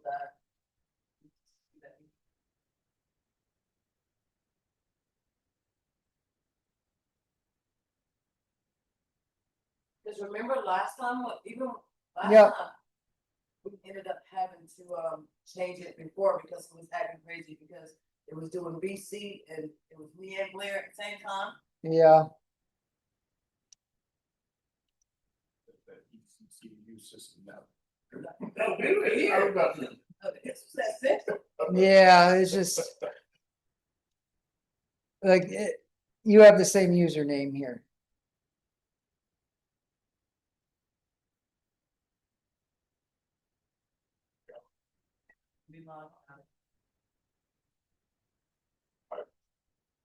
Okay. All right, so what we're gonna do with the class modules, we're gonna go to course modules and we're gonna look at exercise number 1. Couple of the things people joining us or joining us later. The presentation I just gave is here. The video presentation that I just gave is right here. Okay, so 33 minutes of intro to GIS. The exercise presentation is right here. We're recording and we're posting. So let's look at exercise number 1. Exercise number 1, this is going to be due on 9/8. Okay, 9/8 here. It will cover an introduction to GIS, the GIS skills.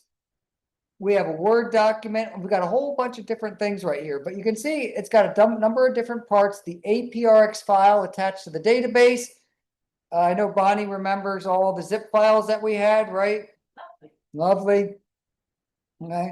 So what I've got here is a number of different files here. If we look at the layout table and the guide and the vital statistics database, this is all the stuff to describe the death data. So when we download death data, we look at the death table. This table is going to look like this. So when we figure out something that has a family name or death place, this just helps explain the data from the North Carolina Vital Statistics database.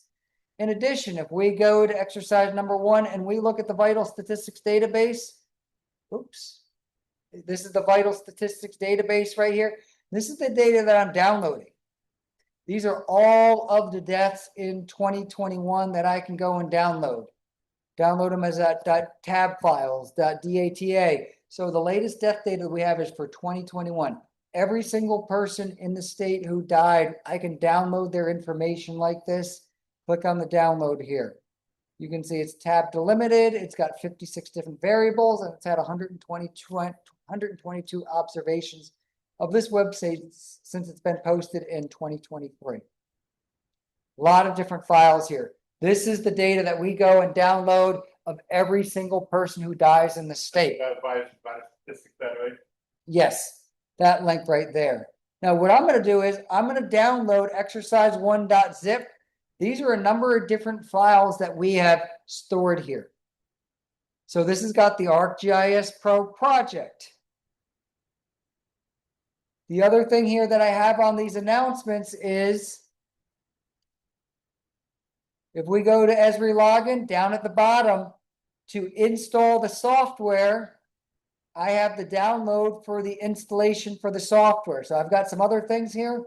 We work with ArcGIS Pro, excuse me, version 3.4 or 3.5. Right now I'm working with 3.4. The latest is 3.5. But what you'll do is you will download this to your computer and install it. Right here. 3.5. 3.5 is just as good. Now, Fred, it's not going to run on that computer there. It will not install. Okay. I guarantee it will not install. Yep. Click OK. It will not install. Yeah. At some point in time, it's going to get mad at you, and I'm going to say, "I told you so." Okay. But here we can install the software onto our computer, because it's like installing Word or Excel or all that other good stuff. At some point in time, you got to install it, and then you'll just log in using the credentials that we've provided. The next thing we have is the actual project. So if I go to downloads right here,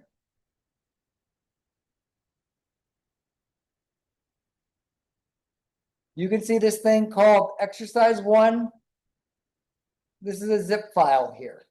You can see the Word document and then the homework number 1. And what we're going to do is we're going to click on extract and extract all. Where are you going to extract it to? Where would Bonnie extract it to? Exactly. She puts it on her computer. She puts it on the fall 2025 folder here. So you're going to store it somewhere that you're going to remember. Maybe I'll just store it to my temp drive for now. I'm going to store it on my temp drive right here and click extract. A lot of times people ask me, why do we have extraction? Why do we have these zip files? Because I didn't want to give you all these files at once, so I put them all together, give you the one file, and then you can download these individual files.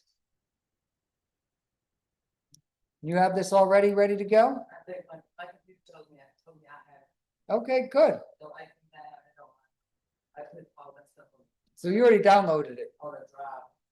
Wow. You gave it to us before.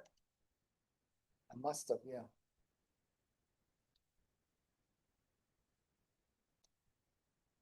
Now, what you're going to turn into me is the Word document. So you're going to go, it's just like Geography 34, 35. You're going to turn in the Word document.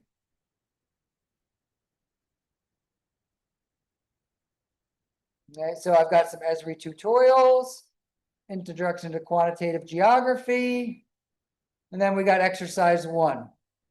So all you're going to do is just read the questions and watch it. So you're going to watch the little video and answer questions about Introduction to Geography. I'm Lauren Bennett, and these are my colleagues, Laura Vale and Janora DaCosta. The three of us, we all work on the spatial analysis development team. Myself and Janora work on the spatial stats tools. We're not going to sit here and listen. So for me, if I can download, put it on a flash drive. It looks like it's down. Oh, your thing is slow. Yeah, just put it on a flash drive, and we can open them up here. Or when you open up Canvas on your computer here, just download it onto a flash drive, either or. But we're not gonna we're not gonna sit here and watch the video, but I've got a couple questions about the video, listen to it. What's typically the biggest investment in data analysis? What is this process called? And what you're gonna do is you're gonna fill out the Word document and you're gonna submit the Word document to me for homework. So I'm gonna grade it. And that's all you're gonna do. One of the big challenges people run into is that make sure you save it on your computer, make sure you turn it in.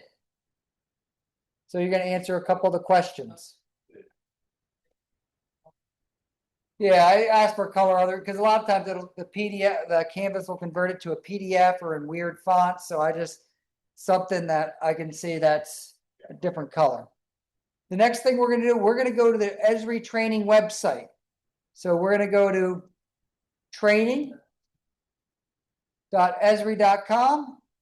You're gonna log in using your username and password. And Bonnie, does it work for you now, the login? I'm gonna log out of the other one. I got Okay. this- Now it's T grade 9, so. Yeah. I couldn't think of anything creative to do. It's a- log out. But you're gonna log in. And here has tons and tons of Esri training. And what we're gonna do is we're gonna look for the training called Getting Started with ArcGIS Pro. We're just gonna go and take the class. Alright, Yep. And if you've already done it, So sign up, yeah, sign up though, or you're logged in? yes, you could just sign in.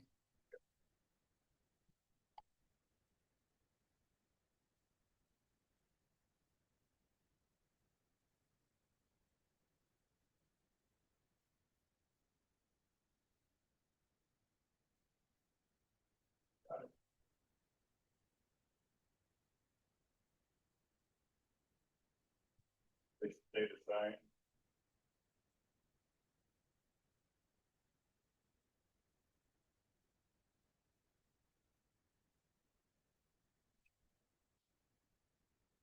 All right, we better do that, just the ArcGIS Pro Basics. Because sometimes they change the name to them, and you can see that I'm taking it right now. So ArcGIS Pro Basics. And tomorrow's announcement, I'll post exactly what we did and a recap of everything as well. Yeah, and I just have you, yeah. learning, training. Yeah, it'll probably be ArcGIS Pro Basics. And what you do, we'll just click on it. You can see I've already started taking the class. I look at the software version and I can just go and follow along the little class right here. And all it does is just ensure that we're able to open up ArcGIS Pro, and it gives me a little quiz and it allows us to navigate the, You want me to take it? if you're already taking it, Because on this new one, on my new login, I haven't taken it, but on my old one, I've taken it. You want me to just bring, I have the. yeah, just save it, yep. And if you've taken it with a previous class, just shows me that you've taken it, and we'll add those. The other thing that we've got here, Yeah, see. we got a little reading right here, explain the difference between statistics and quantitative geography. Oh, fast, so. Yes, no, this is just a short one here. I haven't assigned any readings, but I like this guy from the University of Arizona, so that should be right under modules here. And so the history of, and so you can see Introduction to Quantitative Geography by Alan Murray. It's just, to me, it's a history.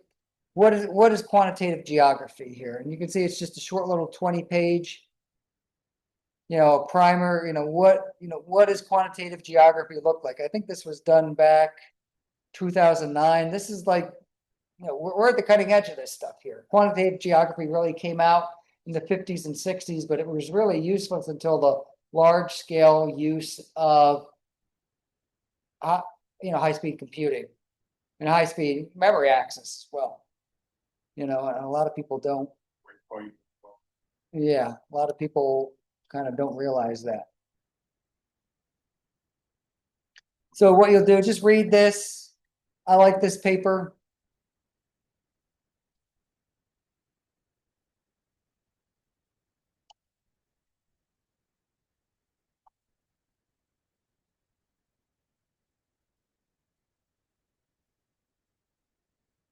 Yeah. That's just the. Well. All right. Yeah. Download the data set. Yeah, and you can see I have an Esri assignment up here too. It's ArcGIS Pro Basics. Yeah. So take the little 50-minute exercise just so that you know how to open it. And basically I have people do that so that it shows they've downloaded the software and installed it and done all that other good stuff. The last thing I want to do is I want to make sure everyone can open it up. And so I'll do it right here. Is that when we open these things up here and we click on, I don't know what, okay, we click on temp, homework 1, we're going to open up homework 1 right here. Now, when it's installed on your computer, you'll see this little icon is going to be here. If it's not installed, it will not open up. It's kind of like a Word document. So if it knows that it's a Word document, it'll know to open up Microsoft Word. So if you see this little thing here that says exercise 1, it'll open up ArcGIS Pro. And we open up ArcGIS Pro. I don't want anyone to get too scared here, but we're going to just talk about a couple of things here and we'll kind of finish it off. And then I'll let everyone kind of work for the next 3 weeks or so, using ArcGIS Pro. Yeah. Yeah. And don't quote me, but I'm trying to buy new PCs. So if I have extra PCs, I'll give you. Nice these things. These don't work anymore? No, like laptop PCs. Yeah, laptop PCs. These work. These are perfectly fine, but All that. yeah, we had people, but I got a couple of students who graduated or graduating, and I bought them all PCs, so I need to look for PCs for students. And I have a TA that I'm good, but I appreciate it. But I just run software on my system. Yeah. This is back up there. Yeah. Eight months That's ago. why it's. Yeah. Now, when we open this up, what do we see here? You see a whole bunch of dots. And in the left, we got what we call the table of contents. Table of contents, I have 3 elements in the table of contents. I got a topographic map. That's what we call a base map. I have something here called cancer deaths. Now that feature called cancer deaths, what do you think that represents? All the cancer deaths in North Carolina. And then I have NC County. So I can zoom in. I could probably zoom into where I live right here and see who had cancer or who didn't have cancer up in the top here. And when you open up ArcGIS Pro, we can look at topographic maps, street maps, all these other maps right here. I can zoom into not the topographic map, but I can zoom into my world street map, and then I can see where I live and the people who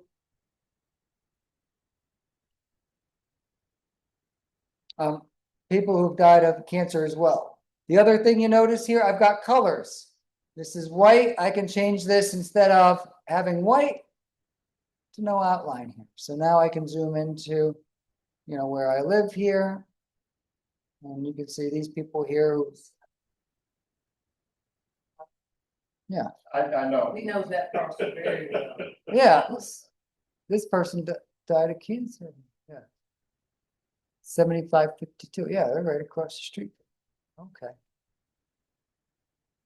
But these are all cancer deaths right here in the state of North Carolina. Now, looking at personalized information, what we're going to do in this class is group these things by county, and we're actually going to look at some of these data. And so we can zoom in, zoom out with ArcGIS Pro, as well as some of the tutorials I've provided. I've talked about how to look at these. So we're going to just look at a couple of the questions here that we have. And we'll look at the first couple questions here. But when we look at geometry type is either points, lines, and polygons. Now, when have we heard of points, lines, and polygons before? Math class. A little bit different here. So when we look at cancer deaths, how many cancer, is it point lines or polygons for cancer? What do you think? point lines polygon. Yeah. Cancer deaths. What do you think they're gonna be represented? What's that? We zoom in, they're gonna be represented here as points. So every point right here, all these green points is someone who died of cancer death. Okay. Now, what we're gonna do is we're gonna group these by polygons because what you can see here is obviously just a whole bunch of points right here. So to make sense of it, we're gonna do something later here called the spatial join. Okay, we'll worry about the spatial join stuff later. I might even post it later this week so we can just go through and answer the first few questions because I don't want people getting too overwhelmed. So I got another question here. How many features are in cancer deaths? 1, 2, 3. No, we're not going to do that. So some of the things that we can do is we can right mouse click in the table of contents and click on open attribute table. And when we open up the attribute table, I can see down here in the bottom, I've got 102,699 cancer deaths. So there's 102,000 of those green dots sitting on the map, that map that represent cancer deaths between a certain time period. I don't know what the exact time period was. Yep, 102,699. So now we also have these cancer deaths are going to be represented using attributes. So I have something called sex. What do you think sex is? Not yes or no, it's a male or female. I have something here called DTH date. What do you think that is? Death date, sex, race, age code, state occurred, state resident, autopsy, findings, hospital types, marital status, attend. I don't even know what that means, but we go all the way to the right here, and I see something here called ICD code. This person died of C679. And so I can look up what C679 was as opposed to C349. So I can go to the Google machine here. So ICD code C679. And this is bladder. So this person here at this particular address died of bladder cancer at the age of, does it have the age? It's somewhere, I thought. All the way to the right. Died at the age of 72, all the way to the right. This is pretty specific pretty quickly. Yeah, and we can really look at really detailed information. Now, what we want to do is we want to group this at a better scale or better level or whatever here. But this is the information. Now, my question here and the questions that we have are, I have a race attribute that the race of the decedent using the codes in the layout tables. And so if we go back, to the exercise and the assignment, I have something here called layout table. This will tell me what race is. So I'll double click on this thing here. And I would venture to guess that probably white is going to be one, and then everyone else is going to be after that. But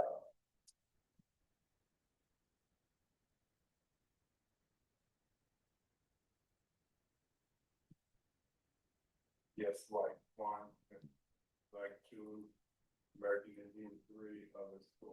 yep. So if it says 1, and that's what my student did, because he was particularly looking for African American female death rates. So I can just pick out all the 1s, or in her case, all the 2s, and then all the females that were there. So we can query the data. Last question I'll look at there, and then we'll kind of break for the day here. It says, the attribute age units refers to the age of the decedent. What percentage of decedents within the entire state were age 30 or below? And so we've got over here, this column here called age units. And this is what we call an attribute. Now up in the top, we can sort these from least to greatest. And so we can sort these from sort descending, sort ascending. So we can see, yep, 99 all the way down to, unfortunately, probably age 0 here of some of these particular cancers here. And so what we can do here is we can do something called select by attributes. And so this is just a query generator that you've probably run in particular reports here. So I'm gonna look here at NC cancer deaths where we're gonna look at a particular field. What's the field we're looking at? Age units. And we're gonna say is less than or equal to 30. So we're gonna run a particular query right here. So that we're age 30 or below. So not less than or equal to age 30. So I'm gonna click apply. Look what we see here. We see 841 people here, and this is where they are. We're under the age of 30 who died of cancer in the state of North Carolina during this time. So we got 841 people died of cancer during this time period. Now, the question I think, I said, what percent? Okay, what percentage? So 841 divided by that big number there, which is probably going to be about, what, 8% or something like that? Got this magical phone here that'll just tell me the answer real quickly. Siri, Alexa, tell me, what is 8 now? But 841 divided by 102 699 equals, I'm gonna multiply it by 100, 0.81%, I'm sorry. Yeah. Okay, so 0.81%, so less than 1 in 100 people. Okay, 0.81% of people under the age of 30. Last one we'll look at, and what we'll do is we'll just put that answer right here. So I would put 0.81. Just answers together. But we're recording this, so we'll be fine. Okay, you can see here what percent of decedents were white. Basically, look for the column that's race equals 1. Look for the number divided by 102,699. Okay? And those are typically how we look at some descriptive statistics. Because I would bet you the percentage of white people having cancer is going to be less than the total percentage of white population within the state. So those are easy ways to look at disproportionate shares without getting into the more advanced statistics as well. Last thing we'll look at here, because we're going to start to look at Durham County, counties that had the most and least, and I'll kind of provide some kind of marching orders moving forward so we can make sure we get through about question 10, and then I'll provide some tutorials after that. What percent of decedents were between the ages of 40 and 60? Now, what are things that we know about 40 and 60? It's got to be what? More than 40 and less than 60. And that means it's got to satisfy both of them at the same time. Bonnie's done this before, so she knows exactly what we're doing. We're kind of remembering some of the things we did. Okay, so now, what is it? Age units is going to be what? And Yep, is. Oops, I gotta need to use the right code here. Age units is greater than or equal to 40. And age units less than or equal to 60. Now we can see 22,000 people. And I bet you 530 divided by 102,699, which is probably going to be about 22%, right?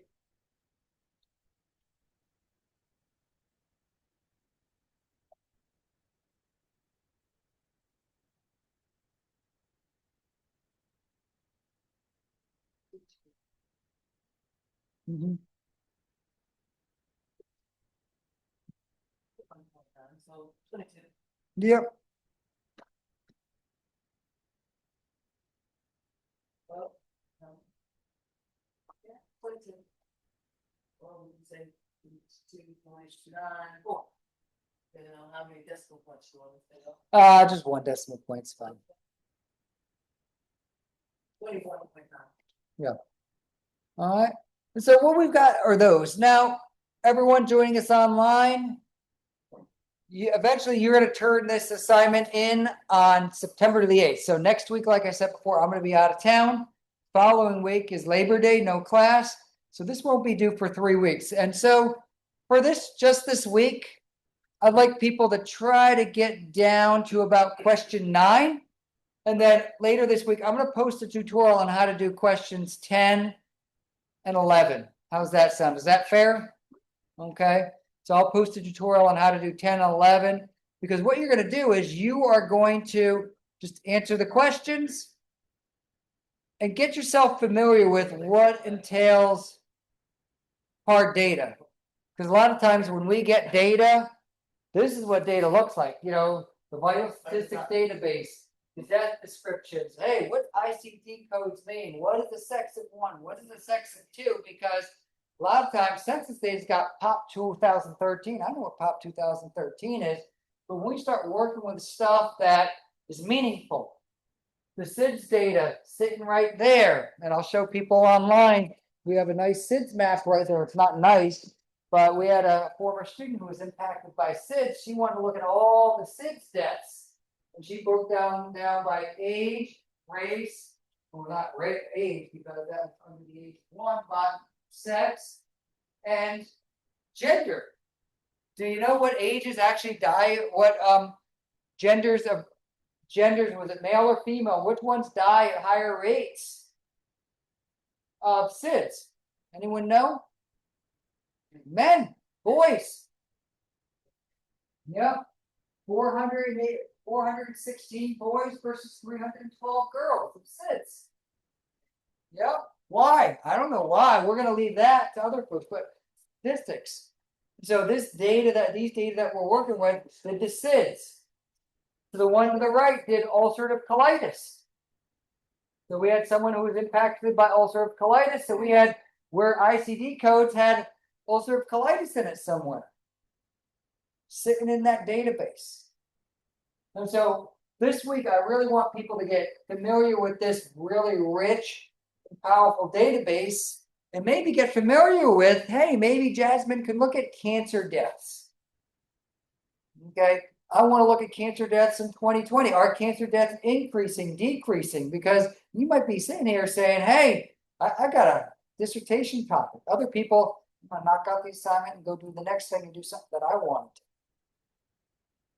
But you've got enough data here sitting for a thesis. Now, the cancer deaths, this original cancer data was for a student who, a former student of ours who was impacted by, I think he had Hodgkin's lymphoma.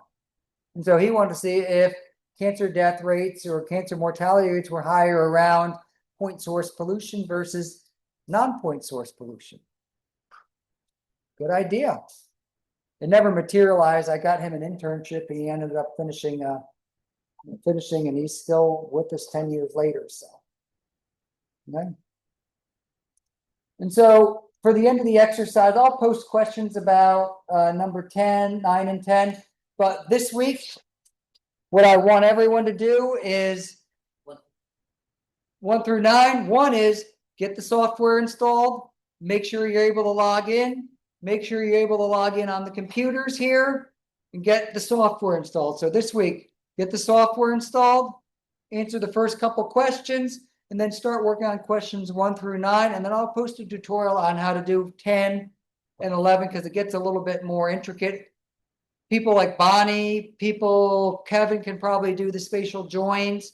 Kevin's just joining us online, can probably do the spatial joins if he remembers those. But some of the new people here, I don't want you getting too overwhelmed. Okay.